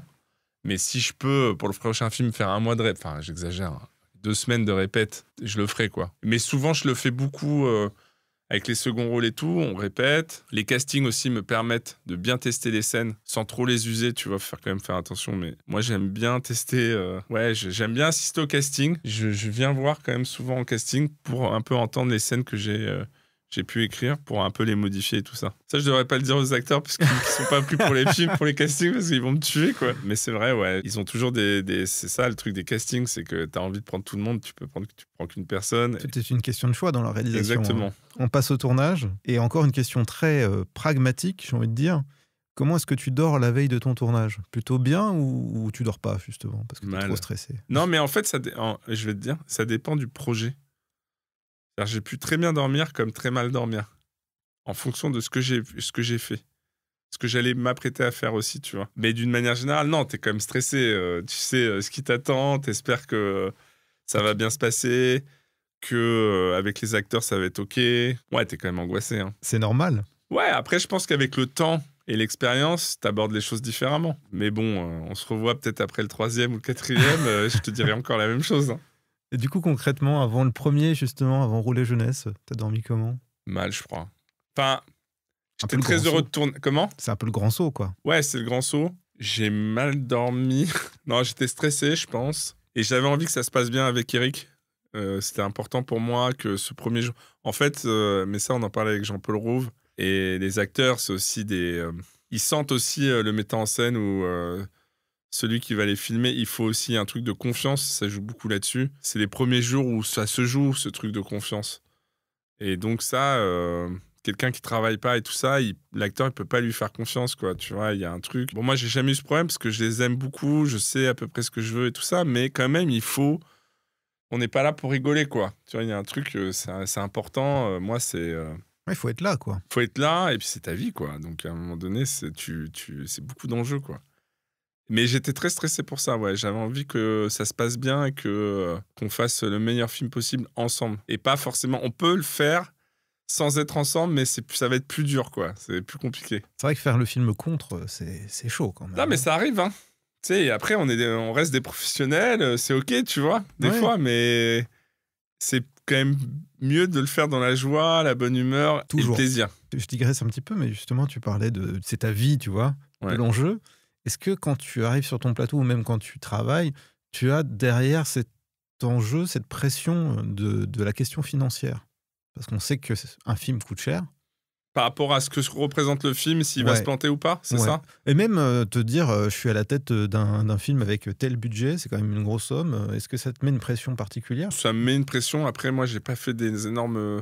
Enfin, c'est pas des... Je pense que quand tu te retrouves à la tête d'un film qui fait 30 millions d'euros de budget ou tout comme ça, c'est un peu plus stressant. T'y penses, quoi. Faut que t'y penses un peu plus. Après, si... mais en fait, encore, on a parlé de ça tout à l'heure, mais je suis conscient de ce que ça représente.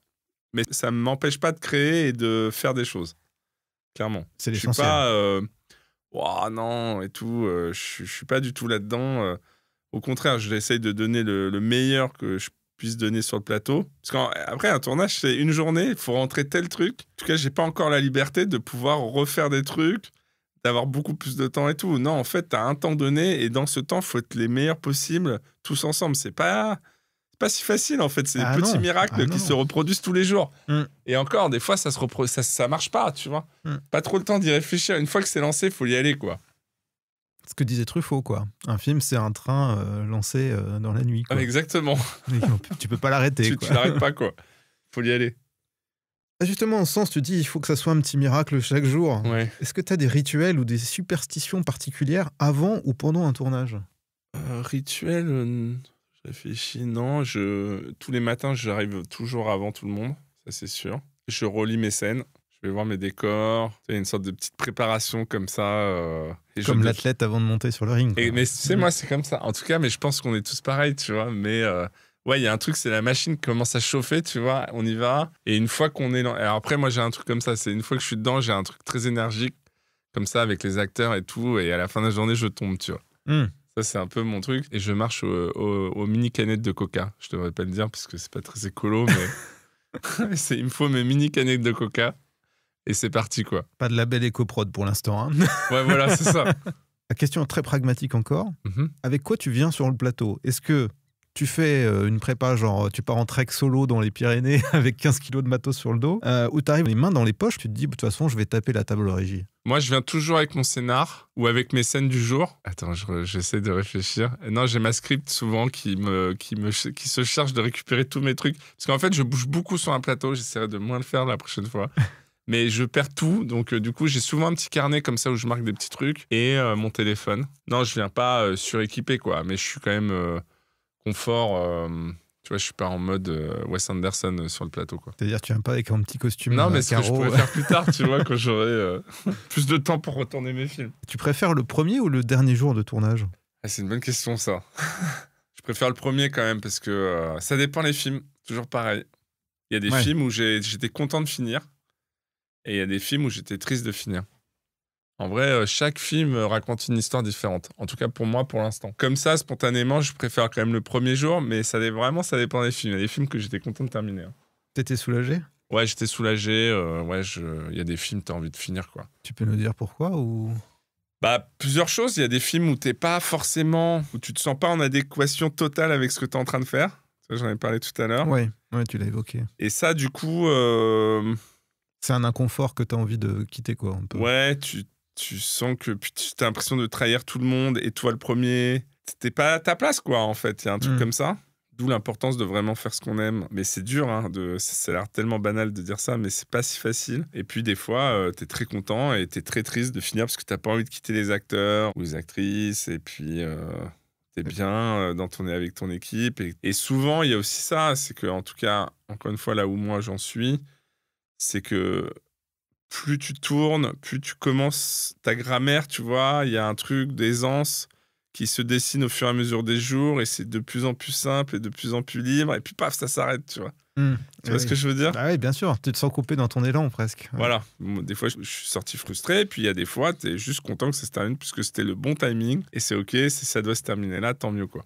T'es plutôt plateau calme et silencieux ou effervescent et joyeux? Effervescent et joyeux. Et de plus en plus. Quoi? Non, ouais, je pense que j'étais beaucoup dans l'intensité, clairement. Et maintenant, je pense de plus en plus, je suis quelqu'un, je pense, avec de l'énergie. Donc ça, je suis pas quelqu'un de très calme. J'arrive pas, tu vois, j'ai envie que ça tourne, je suis un peu impatient. mais je me soigne. Mais je ferai attention, l'énergie, c'est quand même important sur le plateau. Faut pas trop... Ça sert à rien de trop l'utiliser pour pas grand-chose, quoi. Oui, surtout qu'on disait qu'il faut tenir sur le long terme, donc Bah, il faut c'est quand ça, même en apprendre à plus. l'aménager. Ouais. Mais je suis quand même quelqu'un de... Ouais, non, pas juste derrière le combo, tranquille. J'arrive pas. Parce qu'en vrai, en plus, ça m'intéresse de voir les techniciens fabriquer le film, tout ça. Tu vois, j'adore être avec les caméras, j'adore aller voir les comédiens, j'adore la déco. Enfin, franchement, c'est génial, quoi. Ah, Là, il c'est y a un passionnant truc, ce métier, en vrai. Comment ? Je dis c'est passionnant ce Non, métier. c'est passionnant. Après, il y en a qui n'aiment pas les tournages, ce que je peux comprendre. Moi, j'avoue, moi, je suis bien sur un plateau, quoi. Je me Peut-être sens à l'aise. parce qu'il l'associe à la douleur tous les enjeux, en fait, de se dire... Oui, et comme puis on il y en a disait, qui n'aiment pas forcément trop de monde, qui ont envie de faire les plans et puis ils préfèrent être au montage, c'est calme et au moins ils ont les plans. Je comprends, tu vois. c'est calme, c'est confortable. Ouais, On n'a tranquille. pas affronté la météo. Bah ouais, non, mais il y a des plans qui se méritent, tu vois, il faut aller les chercher quand même. Comment est-ce que tu décides de l'endroit où placer la caméra ? Parce qu'on parlait du point de vue dès l'écriture, mais justement... Ouais, mais ça, c'est un truc que je pense, il y en a qui l'ont eu tout de suite. Moi, je pense que plus j'avance, plus je m'affirme dans ce que je veux raconter et à travers la caméra. Je pense que moi, j'étais plus sur l'écriture, plus avec les acteurs, mais pas assez. Même si j'aime ça, tu vois, je pense que ça se voit dans les films, mais j'affirmerai encore plus à travers la caméra mon point de vue, je pense. Donc c'est quelque chose qui se met en place de plus en plus dans mon travail, là. Et ça passe par l'écriture, parce que j'écris des films, et tout de suite, je me dis, ah tiens, je pensais pas forcément à la manière de filmer quand j'écrivais. Alors que maintenant, je me dis, ah ouais, attention, comment je vais aborder cette scène ? Est-ce que cette scène me va ? Que je vais savoir la filmer ? Et après, tu as toutes les conversations qu'on peut avoir avec la chef déco, ou le chef déco, le chef opérateur, le moment où, en tout cas moi, c'est important, c'est le moment où je vois le décor qui me correspondra. Tu vois, si ça m'inspire ou pas. Et tous ces ingrédients font qu'à un moment donné, bah, tu sais si c'est le bon endroit ou pas, quoi. Et justement, tu parlais de définir une esthétique, mais est-ce que tu définis une esthétique dès l'écriture maintenant ? Ou que ça vient plus tard, c'est-à-dire quand Je tu pense collabores que avec les techniciens ? c'est une collaboration, mais dans l'écriture, il y a déjà une sorte de point de vue de la scène qui est là, pour moi. Alors qu'avant, je le cherchais, c'était plus... Ah oui, non, et je réécrivais d'ailleurs beaucoup les scènes avant pour essayer de trouver un peu l'angle de quel est le point de vue de la scène, tu vois. C'est clair. Ce serait clair. Alors que maintenant, c'est plus décidé, en fait. Je me connais mieux, j'ai fait des erreurs, beaucoup, qui me permettent aujourd'hui, et je vais en refaire d'autres énormément. Et tant Mais mieux. c'est différent, c'est une manière de se faire aussi plus confiance. Et D'affirmer des choix, en fait. total, voilà, exactement. Est-ce qu'il y a une focale avec laquelle tu préfères travailler ? Non. Franchement, je suis pas, pour l'instant, je me suis jamais dit telle focale plutôt qu'une autre. Honnêtement, pas pour l'instant en tout cas. Et le format de cadre, même question. Moi, j'aimais bien le scope. En vrai, pour l'instant, non, j'ai fait beaucoup de formats différents. Et ça dépend surtout du projet, quoi. C'est toujours pareil. En tout cas, pour l'instant, tout dépendra de l'histoire. Je vois là, les films que je suis en train d'écrire, ils sont très différents et chaque film ne peut pas... Non, c'est pas quelque chose... ça va être des styles différents à chaque fois, j'ai l'impression. Encore une fois, moi, je suis plus quelqu'un qui est plus du côté de Soderbergh que tu vois, d'essayer plusieurs choses, que de quelqu'un qui s'affirme comme ça, quoi. Et qui impose toujours ce truc, ce format, cette manière de faire. Alors, je vais te lire une citation. Ouais. Je ne sais même plus de qui elle est, mais un réalisateur hollywoodien de l'époque, plutôt années 40-50. Il faut laisser la porte du plateau ouverte, car on ne sait jamais ce qui va y entrer. Est-ce que tu es d'accord avec ça ? Et du coup, quelle est la part d'improvisation sur ton plateau ? Mais je suis hyper d'accord parce que depuis tout à l'heure, je dis, dans un cadre un peu donné, il faut laisser, mais ça peut être les acteurs, mais comme un accident de la vie, tu vois. Et alors ça, moi, je suis de plus en plus d'accord avec ça. Après, l'improvisation, en vrai, pourquoi pas, tu vois. Et bien entendu, s'il y a des propositions, moi, je suis à fond sur les propositions. Mais l'improvisation pour l'improvisation, ça marche pas vraiment, quoi. Tu vois, il y a un truc... je suis d'accord avec toi. Faut toujours... faut donner un cadre, un minimum, et là-dedans, on s'amuse, quoi. Et puis surtout, on a une histoire à raconter. Et quand elle est écrite avec, tu vois, c'est un enchaînement, il faut quand même savoir où doit aller la scène, quoi. Tu peux pas non plus... Enfin, en tout cas, dans ce que j'ai pu faire, moi, pour l'instant, tu vois, j'avais besoin que cette scène réponde à telle autre et telle autre, tu vois. Il n'y avait pas quelque chose comme ça de trop, on cherche, et puis la somme de scènes fera qu'on trouvera peut-être un film. Oui, c'est pas le C'est fantasme. pas le projet, en tout cas, pour l'instant, que j'ai. C'est pas le fantasme de la création empirique comme ça, Voilà. du film qui se fait par lui-même un peu. Exactement. Même si j'ai, encore une fois, rien contre ça, chacun fait comme il veut. Moi, en tout cas, dans mon travail en ce moment, ce n'est pas vers ça que je tends. Oui, c'est ça, ça peut être une méthode de travail avec Exactement. laquelle on est à l'aise. Après, voilà. Il faut juste savoir où on se situe. Mais pour revenir à cette situation, ouais, carrément. Les accidents et tout ça, il faut réussir à créer ça et pas être hermétique à ça, en tout cas. En tout cas pour moi. Dans cette lignée, est-ce que tu te couvres durant le tournage ou pas ?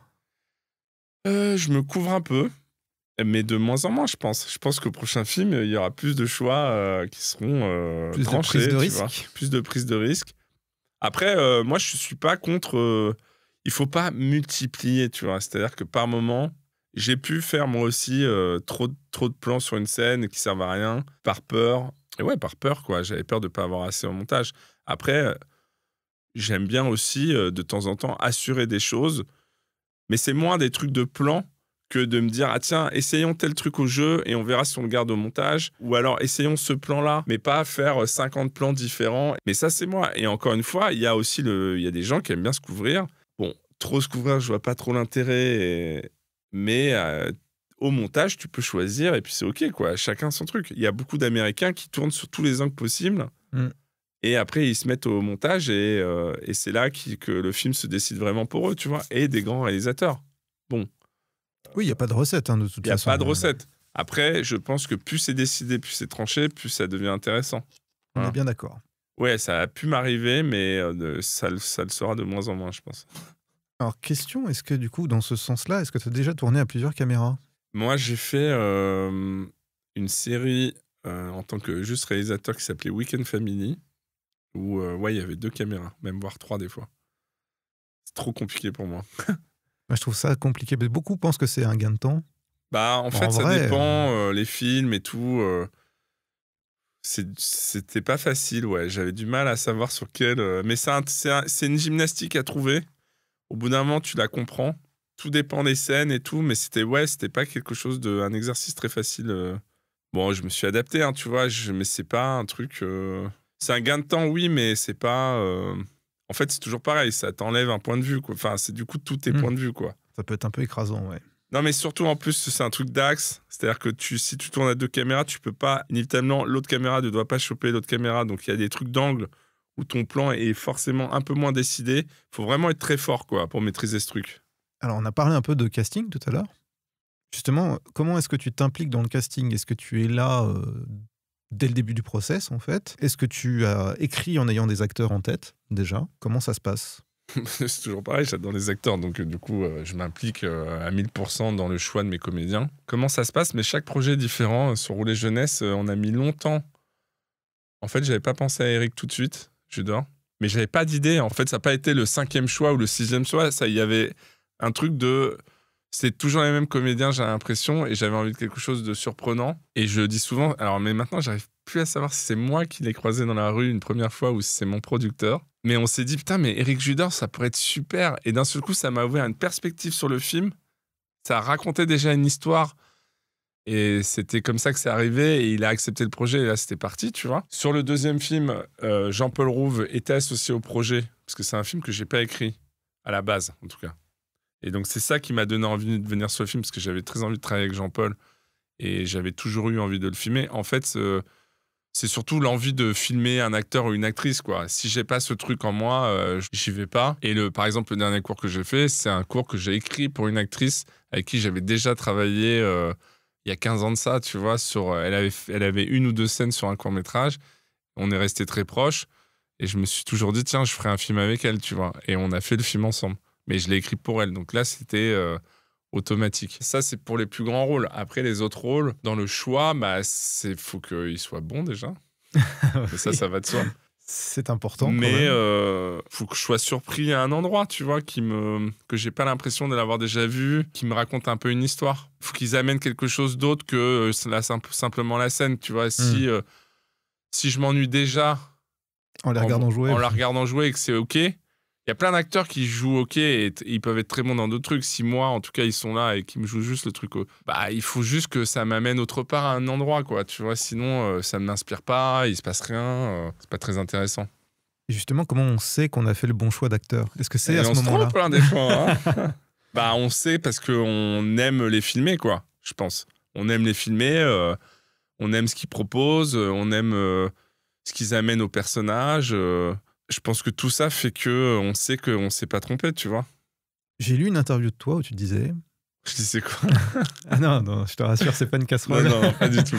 C'était au contraire très intéressant. Tu disais, j'adore faire jouer à des acteurs des émotions que je ne les ai jamais vus jouer. Ça, c'est vrai.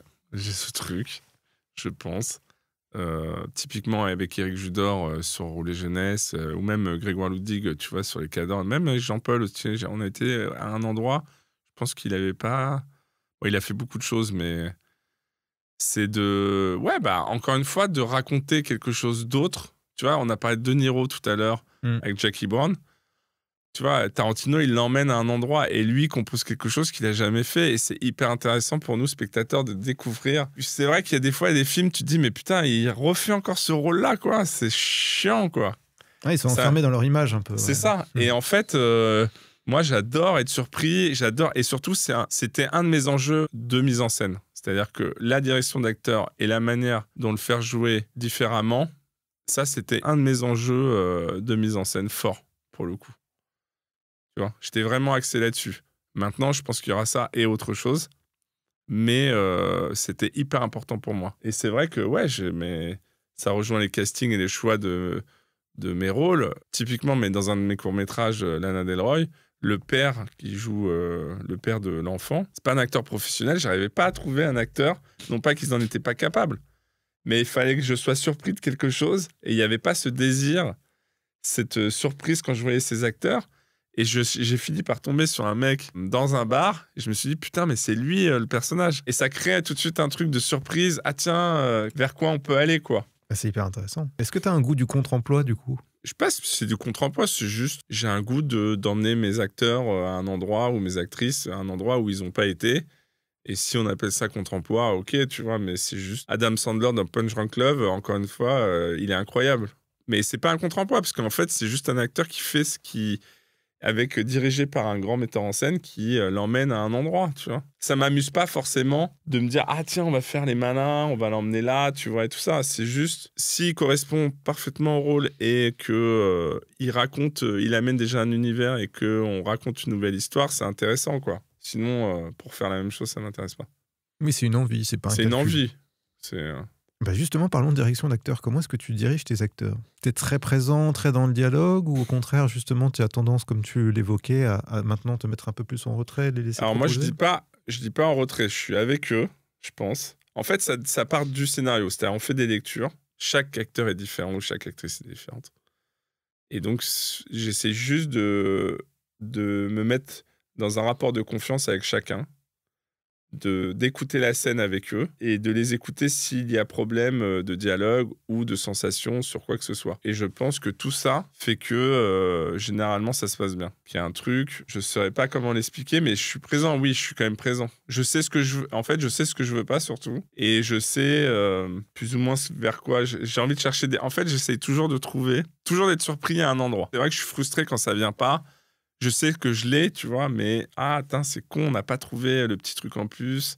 Qu'est-ce qu'on pourrait nourrir en plus sur telle ou telle réplique, ou je sais pas quoi, tu vois, propose-moi un truc différent, qu'il se passe quelque chose.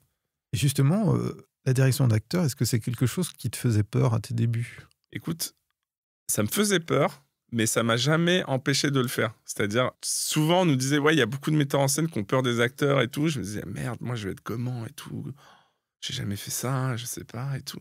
Mais en fait, ça m'est venu assez naturellement et ça se passe plutôt bien, je pense, parce que j'aime ça. Et tu vois, ça m'est venu vraiment. Mon premier court-métrage produit, c'était avec un gros acteur pour le coup. C'était un court-métrage. À l'époque, il n'y avait pas de star vraiment qui venait. C'était Jean-François Stelnin. Et donc, c'était quand même un animal, tu vois.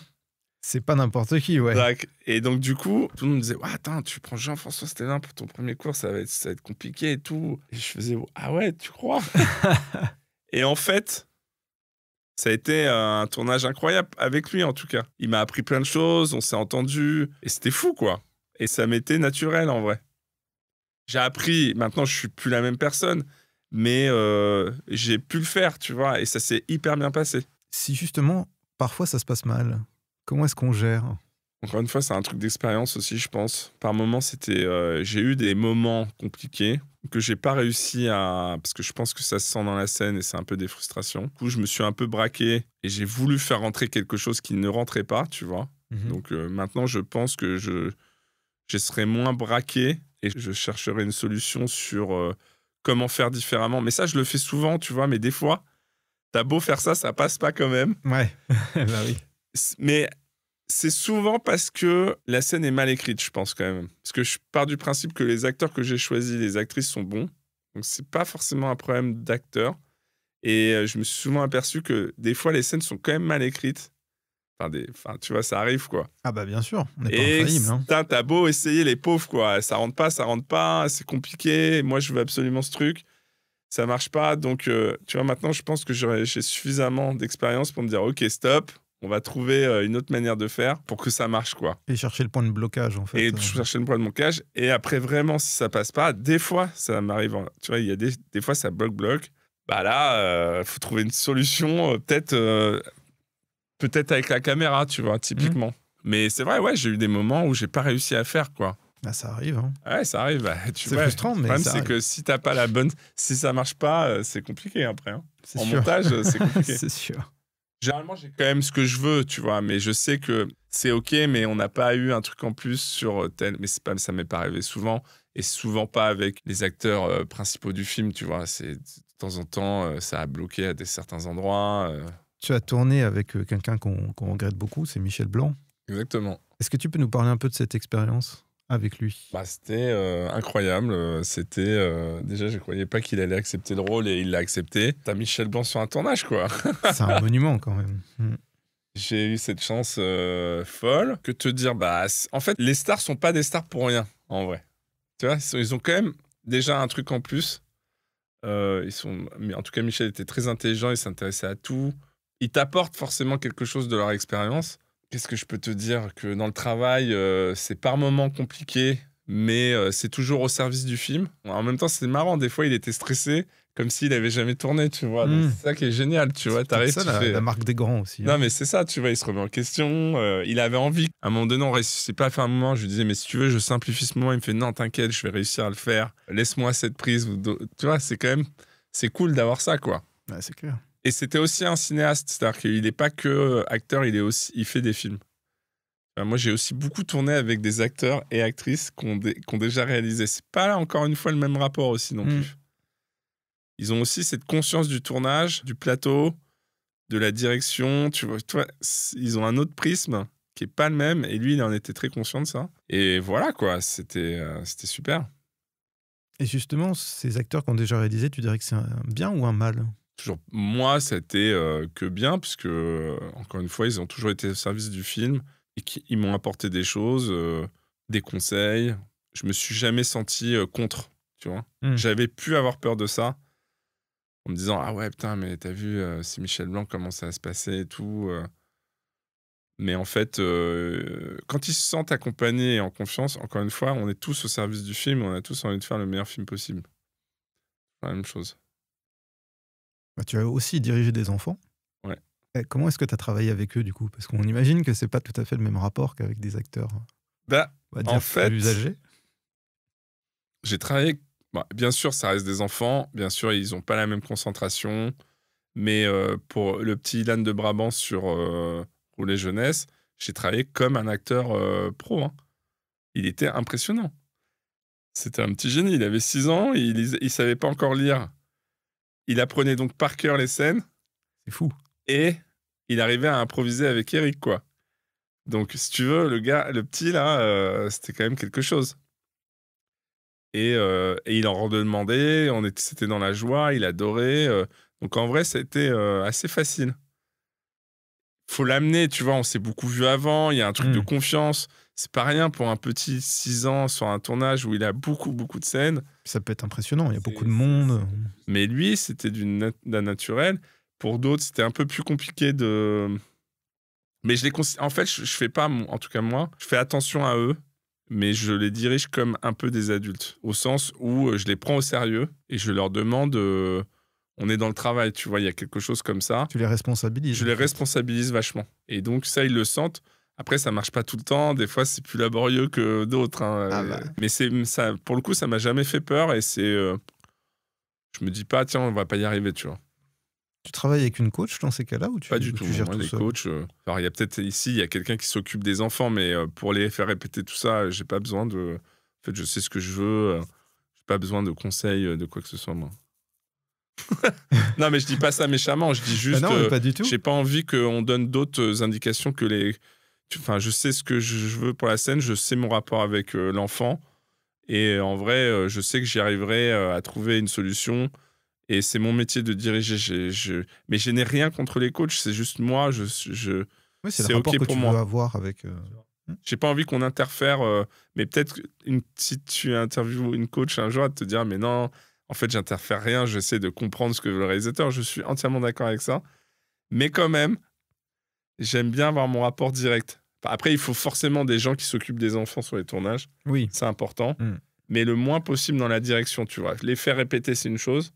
Travailler, c'est autre chose. Ça les fait travailler quand même de répéter, Ouais, mais il je veux faut dire, pas trop d'indications, tu vois. Je veux pas qu'il arrive... orienté déjà. Déjà, tu vois, laisse-moi quand même ça pour moi. Est-ce que tu restes derrière le combo ou est-ce que tu...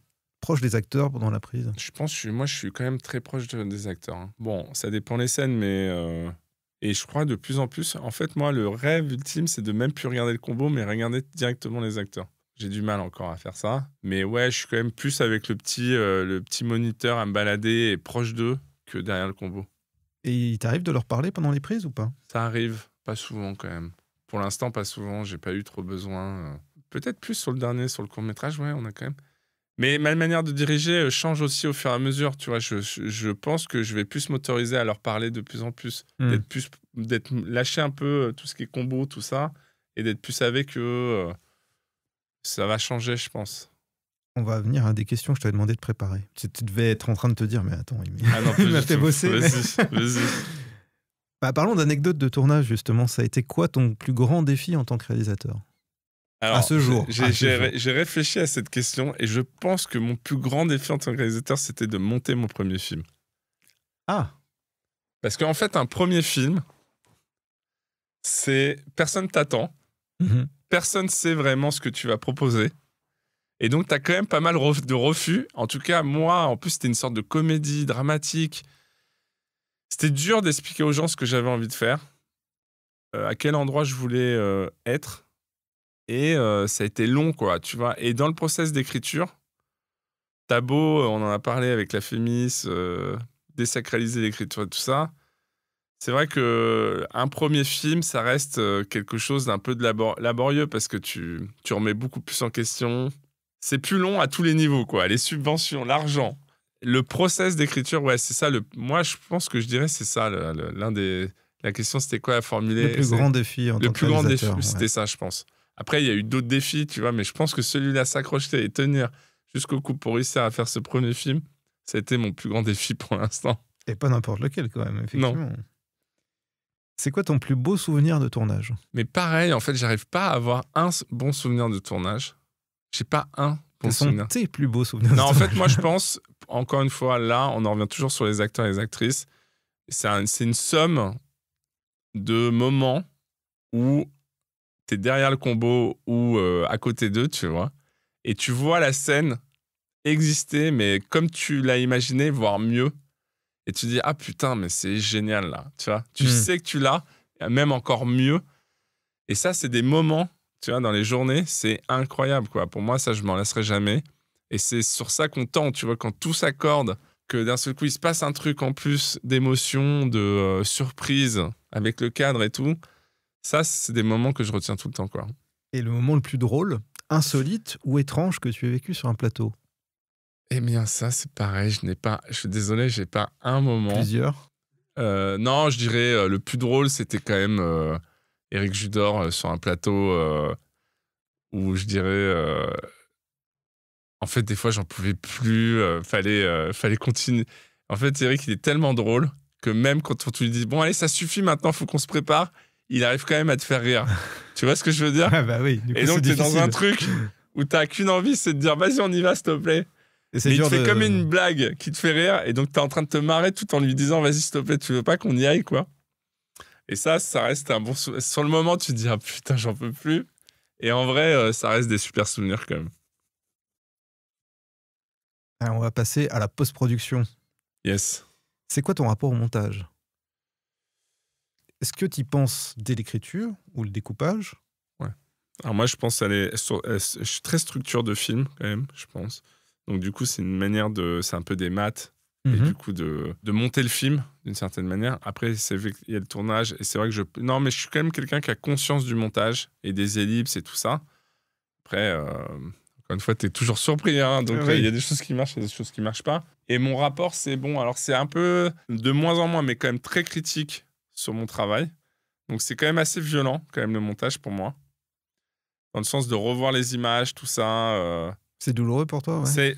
Et j'adore. C'est une étape, encore une fois, que j'aime beaucoup. Où d'ailleurs, je vais même entamer une formation pour faire du montage, tu vois. Juste pour le plaisir. J'ai pas forcément envie de devenir monteur, mais tu vois, parce que c'est quelque chose que j'aime. Mais c'est vrai que le rapport, il est compliqué, quoi. Parce que le film se trouve pas tout de suite. Et puis, en tout cas, pour l'instant, j'ai fait des films qui sont pas que comédie, qui sont pas que drame. Donc, c'est des films qui sont durs à trouver quand même en montage, qui usent beaucoup de versions parce qu'il y a toujours un équilibre à trouver qui est pas facile, qui est jamais vraiment parfait. Donc, tu vois, c'est quelque chose de pas évident, tu vois. Je pense que si je m'attaque à un drame, je dis pas que c'est plus facile, mais la teinte Et oui. est tout de suite là. Mm. On ne dira pas « Ah ouais, mais ça, c'est drôle, tu veux pas en rajouter, s'il te plaît ?»« Ah ouais, mais ça, c'est plus triste, tu veux pas rajouter ?» En fait, le ton, il est tout de suite donné. Là, moi, c'est ce que j'ai essayé de travailler, c'est, tu vois, c'est le mélange des genres et tout. Bien sûr. Et en montage, c'est dur de garder cet équilibre qui est rarement trouvé, en fait. Il faut le trouver à l'échelle de la scène, puis après, il faut le trouver à l'échelle du film. Voilà, Donc, et c'est tout ça, et dur. c'est compliqué. Donc, du coup... Mais je suis de moins en moins... c'est de moins en moins violent, mais c'est dur quand même. C'est dur. Et tu y vas tous les jours en montage? Ou tu laisses un peu de liberté à ton... je laisse de la liberté, surtout sur le début du film, pour me faire une sorte de proposition d'ours. Mhm. Et on verra la prochaine fois comment ça marchera. Je sais pas trop comment j'ai envie de fonctionner. Et en fonction avec qui, on verra, tu vois. Mais je suis présent. Je suis quelqu'un de présent, j'aime bien. Je suis quand même souvent là, quoi. T'as eu des monteurs, monteuses différents depuis le début ou... J'ai eu des monteurs. Non, j'ai travaillé avec des femmes aussi. Ce que je veux dire, c'est que t'as pas forcément un collaborateur, une collaboratrice régulier. Non, ouais, ça c'est un poste dans lequel je pense déjà à des gens pour la prochaine fois, mais c'est pas encore totalement trouvé, tu vois. Ok. Est-ce que tu commences le montage durant le tournage ou est-ce que tu attends d'avoir terminé? Pour l'instant, ça s'est fait à la suite et pas pendant. Je pense que je préfère comme ça, je sais pas, il y a un truc... mais en même temps, c'est toujours pareil, si t'as que 30 jours de tournage et qu'on te dit ouais, mais là, cette scène, elle va pas et qu'on t'as pas la possibilité de la refaire, c'est quoi l'intérêt, tu vois? Ouais, bien sûr. Si t'as plus de temps et qu'on te dit vas-y, t'en refais ça et tout ça, vas-y, avec plaisir, quoi, j'y vais. Donc, j'ai pas forcément un truc. En vrai, je préfère tourner et après monter. Tu vois, il y a un truc comme ça, je suis plus à chaque étape est différente. Maintenant, ça me dérangerait pas plus que ça. C'est le moment citation encore. On ne finit jamais un film, on l'abandonne. Ouais. Qu'est-ce que ça, tu je suis en totalement penses? d'accord avec ça. Je pourrais continuer à remonter mes films inlassablement. Tu vois, sur le deuxième film, je me suis dit putain, mais c'est ça que j'aurais dû écrire dans le scénario. J'étais trop nul. C'était ça qu'il fallait faire. Si on me laissait le choix, je le referais. Non, c'est très dur pour moi de finir quelque chose. Du coup, quand est-ce que tu sais que c'est terminé? Jamais. En fait, à un moment donné, il faut rendre le projet. T'es aussi un truc d'usure et de fatigue. Et tout le monde en a marre. Moi, j'ai l'impression que je vais jusqu'au bout du bout, tu vois. Et en vrai, j'ai du mal à lâcher. Ouais. Ça, c'est quelque chose... Alors, pour le coup, je pense que même sur le prochain, ça, c'est quelque chose sur lequel il faut que je travaille, mais j'ai du mal à lâcher, ouais. C'est un truc compliqué pour moi. C'est quand ton producteur te dit « Bon, écoute, il n'y a plus de thunes, faut t'arrêter. » Ouais, au-delà de... C'est juste qu'à un moment donné, il y a le film... et que une fois que le film est trouvé, tu peux changer des petits trucs, mais c'est pas ça qui changera l'œuvre. Puis il faut l'abandonner, quoi. C'est sûr qu'à un moment donné... Faut laisser son bébé marcher. Exactement. C'est quoi ton rapport au son et à la musique? Mais j'adore ça, mais ça a été compliqué à chaque fois de trouver le bon dosage, je trouve, dans les films que j'ai faits pour l'instant. Mais parce qu'encore une fois, c'est un mélange des genres, et c'est encore une fois compliqué. En fait, ce truc des mélanges des genres, c'est un peu une tannée Mais c'est passionnant. qui fait aussi l'originalité du truc, mais c'est compliqué quand même. C'est-à-dire que moi, la comédie trop commerce, tu vois, avec des musiques très efficaces et tout surligné, ça m'intéresse pas. Donc j'essaye de trouver une autre musique. Mais pour la comédie, c'est compliqué. Donc tu vois, il y a toujours cet équilibre. Moi, j'ai l'impression de pas encore avoir trouvé le bon endroit. Ça, c'est un truc sur quoi il faut que je travaille encore, tu vois, dans mes prochains films, je pense. Mais parce qu'il faut que je le conscientise plus en amont dans l'écriture aussi, je crois. C'est ce que j'allais te demander, si tu avais une conscience d'où tu allais mettre de la musique. J'avais avant. des fois, mais moins que maintenant, tu vois. Là, j'ai plus conscience qu'il y a quelque chose à plus travailler et peut-être faire intervenir des gens plus tôt pour insérer la musique. Parce qu'en fait, en tout cas, moi, je me suis retrouvé beaucoup à fabriquer le film en mettant des musiques additionnelles. Et dans ce genre de film, c'est toujours compliqué, quoi. Il y a pas... Typiquement, les violons, un peu, trucs, ça marche pas sur mes films pour l'instant. Il y avait un truc, ça marche pas. Tout de suite, tu te retrouves avec un montage, avec des trucs additionnels. Après, tu fais venir quelqu'un, mais c'est un peu figé. Donc, je pense que je vais faire venir les gens plus tôt en amont, voir comment ça marche. Peut-être je reviendrai à quelque chose de... Mais ouais, tu vois, je conscientise plus ça. Mais c'est un truc, ouais, il y a c'est un peu laborieux. Ça a été laborieux un peu quand même. Je vais te poser une question super compliquée. Ouais. Je m'excuse d'avance. Quelle serait la leçon que tu aurais appris chacun des films que tu as fait jusqu'ici? Je parle des longs métrages. Si tu devais retenir une chose... De chaque film? Ouais. Commençons par Roulet Jeunesse, du coup. De chaque film, je pense que Roulet Jeunesse, j'ai douté de ce mélange des genres. Et le fait que le film soit encore accueilli positivement et tout ça m'a conforté.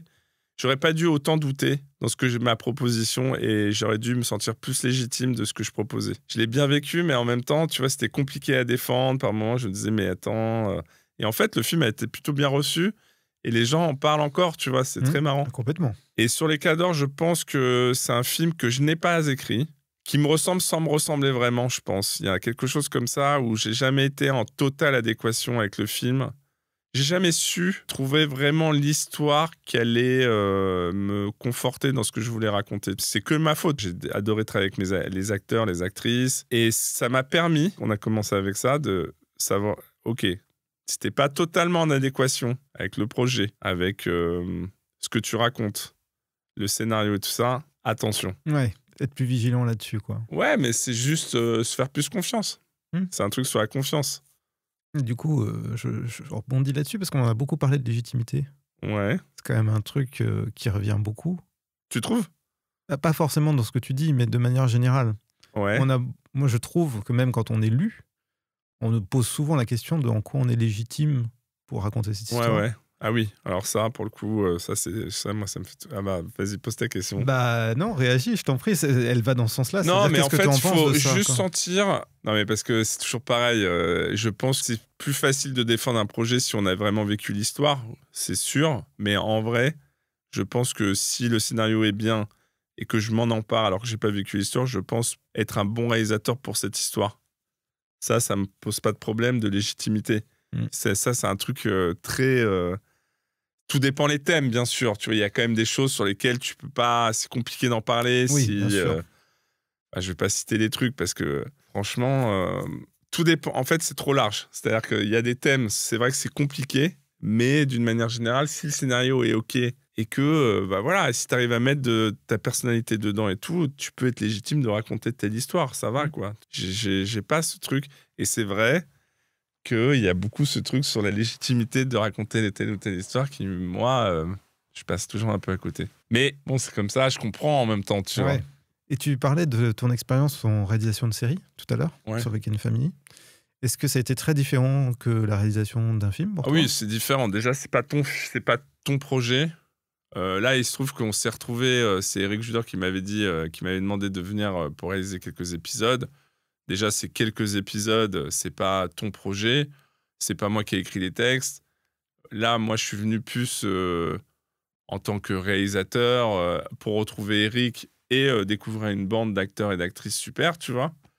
Travailler avec Disney, c'était super, mais ça n'a rien à voir. C'est pas mon film, c'est pas mes thèmes, c'est pas je peux pas filmer comme je l'entends. C'est pas moi qui choisis les décors, c'est pas moi qui choisis la musique. Enfin, tu vois, t'es un peu. En tout cas, sur cette série-là, j'étais pas le showrunner de la série, donc. T'étais plus réalisateur technicien. Ouais, voilà, tu vois. Et c'est un exercice que j'ai plutôt bien aimé faire, tu vois, mais ça n'a rien à voir.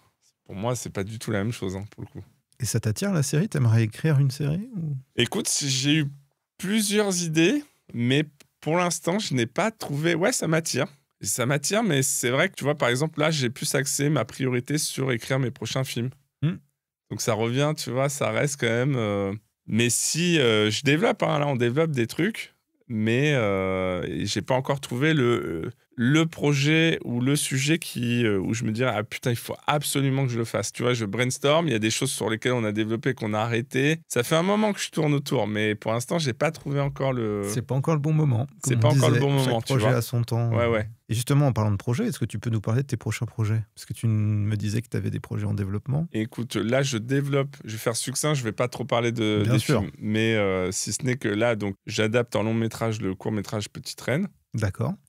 Donc là, je suis en pleine écriture sur le film. J'ai 2 autres longs en préparation. Un sur une lanceuse d'alerte, sur le portrait de femme, comme ça, qui se transforme pour attaquer une grande compagnie de pneus. J'en dis pas plus. Ok. Et un autre film, pareil, qui part d'un fait divers et qui bascule vers un peu tragique, quoi. C'est vraiment un drame. Et qui bascule pas vers du fantastique, mais plus sur quelque chose une sorte de possession, tu vois. On irait plus vers un truc un peu à la Haneke, tu vois. Donc, tu vois, on est loin de Rouler Jeunesse, quoi. Effectivement, mais c'est ça qui est intéressant. Mais ouais. Non, je sens que ça, entre Petite Reine, ça va être un peu la jonction des deux mondes, tu vois. Et les 2 autres projets sont encore différents. Et puis après, peut-être qu'il y aura autre. Et là, je commence à développer un autre film qui me plaît beaucoup, sur une sorte de huis clos hyper efficace à l'américaine, pour les Américains d'ailleurs. Donc ça, c'est cool. Un peu dans le style Buried, là. Ah oui, Buried. Je sais pas comment on le prononce vraiment, mais le mec était enfermé dans un cercueil. Ouais. Donc, je suis très content de ça. Voilà. Et après, comme je te disais, il y a des projets de série, tout ça, mais c'est plus du brainstorm que quelque chose de très concret pour l'instant. Et le projet américain, c'est de ton initiative ou c'est une commande? C'est moi tu vois, c'est un projet, typiquement, on a parlé de ça au début. J'avais écrit un court-métrage, trop gros, en vrai, mais je l'adorais, ce projet. Mais tout le monde me disait, mais c'est improduisible, en court-métrage, c'est impossible de faire ça. Et là, typiquement, j'ai rencontré un scénariste dans un festival, je lui ai dit, tiens, lis ça. Un réalisateur, même scénariste. Et en parlant avec lui, tu vois, on a débloqué un truc, mais plus pour du long-métrage. Et là, ça y est, le film se lance, tu vois. Super. Donc, très heureux. Mais c'est encore un autre truc, quoi. C'est vraiment quelque chose que j'ai jamais fait. Et ça, typiquement, je suis pas sûr d'être la meilleure personne pour l'écrire, tu vois. Je pense que je vais amener des choses, mais que je vais pas être... il va falloir que je sois accompagné par d'autres et qui prennent le lead sur des trucs de rouage que je maîtrise moins, moi. Par contre, réalisation, oui. Ouais. Parce que tu apporteras des choses... Non, mais celui-là, je le lâcherai pas, de toute manière, c'est clair. Enfin, je dis ça, après... vu que c'est un truc avec les Américains, on va voir. On sait jamais. On sait jamais comment ça peut se passer. Effectivement. Bah, écoute, on croise les doigts, en tout cas. Yes. Très curieux de découvrir ça. On approche tout doucement de la fin. Je demande toujours aux invités de faire des recommandations à nos auditeurs et auditrices. Est-ce que tu peux nous recommander un film et ou une série? Alors, un film, j'ai pensé à Babylone. En fait, il était dans mon étagère de DVD. Et je trouve que c'est un film incroyable. Alors, il y a plein de maladresses dans l'histoire et tout ça, il y a des trucs un peu ringues, mais quand même, en 2023, je pense, quand il a fait ça, j'ai ramené le DVD d'ailleurs. Mais je trouve qu'il y a un truc, mais ça rejoint Cimino, tout ça, il y a une ambition folle dans les décors, dans la mise en scène, Dans la direction d'acteur, Margot Robbie est incroyable dans le film. Faut pas que je spoil parce que la fin du film, je la trouve magnifique. Je peux pas en parler, hein. Je vais pas raconter la fin du film, mais je le trouve fou, le film, de par son ambition. Et je trouve que c'est quand même un réalisateur, lui aussi, qui propose des choses totalement différentes. Enfin, il est intéressant quand même, hein. Il est fort, Damien quoi. Chazelle, donc pour Damien Chazelle, pardon. Ouais, pas de souci. Très très fort, j'adore, quoi. Encore une fois, il y a plein de maladresses, mais quand même, quelle générosité, quelle folie. Ça fait du bien, quoi. Si tu veux nous recommander un livre. Alors, un livre, je commanderais tous les livres de Richard Powers. Tu vois qui c'est ? Ouais, très bien. Ah, c'est vrai ?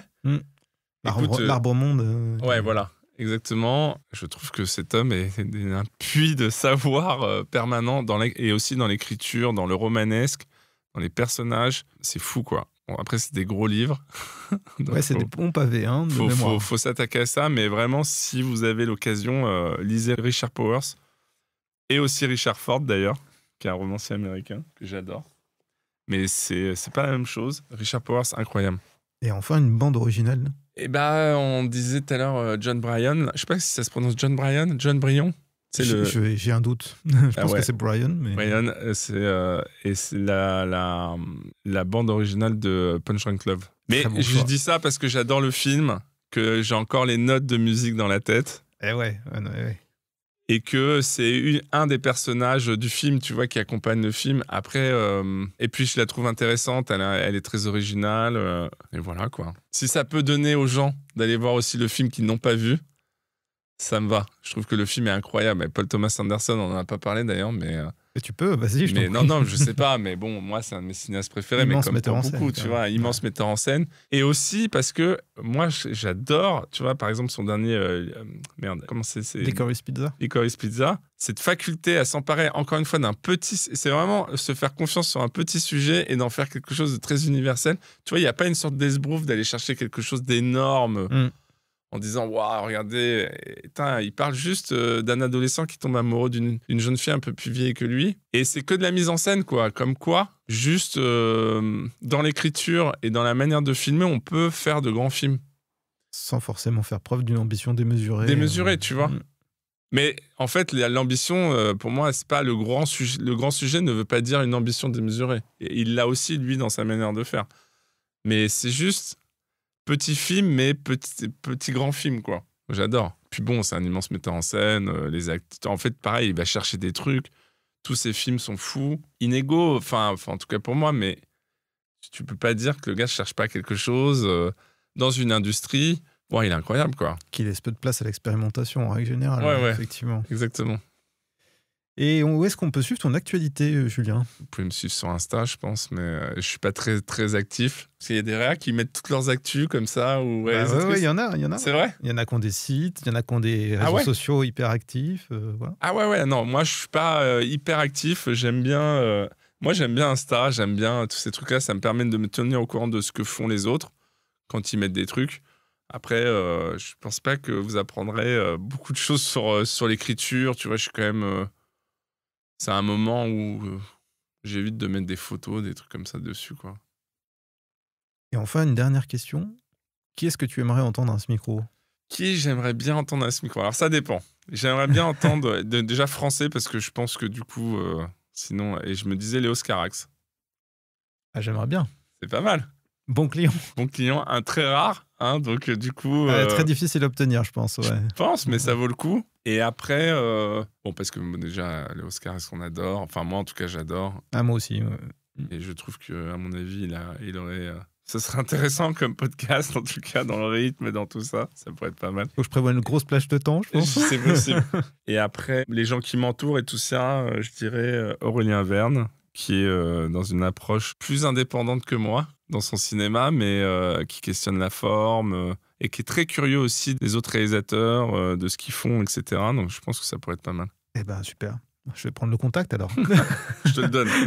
Aurélien, je lui donne ton contact. Est-ce que tu as une dernière chose que tu veux partager avec nous, Julien ? Quelque chose qu'on n'aurait pas abordé ou non, on a quand même fait pas mal de choses. Ou quoi. un mot de non, la fin, quoi. Hein, le mot de la fin, je sais pas, aller au cinéma, quoi. Ouais, non, mais c'est important, en vrai. C'est pas mal que... Non, je sais pas à qui s'adresse le podcast, à tous les amoureux du cinéma, je pense. À tout le monde, aux réalisateurs, aux non-réalisateurs, aux étudiants, au grand public, à tout le monde. Donc, continuons à aller au cinéma et à nous intéresser au monde. Écoute, on peut pas rêver plus belle conclusion. Voilà. C'est la fin de cet épisode. Merci à toutes et à tous de votre fidélité de nous avoir écoutés. N'oubliez pas de suivre Julien sur les réseaux sociaux et notamment sur Insta. Il fera peut-être quelques efforts, il publiera quelques photos bientôt. C'est ça. Je vous rappelle que si vous avez aimé cet épisode et ce podcast, vous pouvez le soutenir en mettant 5 étoiles sur les plateformes d'écoute où vous l'avez trouvé et écouté. Avant de partir, Julien voulait vous recommander 2 autres livres sur le cinéma, tous 2 édités aux éditions Capricci. Le premier est intitulé Jean-François Stévenin, Le cinéma buissonnier, entretien avec Romain Sublon. Le second est un livre de William Goldman, Les aventures d'un scénariste à Hollywood. On se retrouve le mois prochain pour un nouvel épisode en compagnie d'une réalisatrice ou d'un réalisateur. D'ici là, je vous dis donc rendez-vous en salle, allez au cinéma, défendez les artistes et à bientôt. Ciao.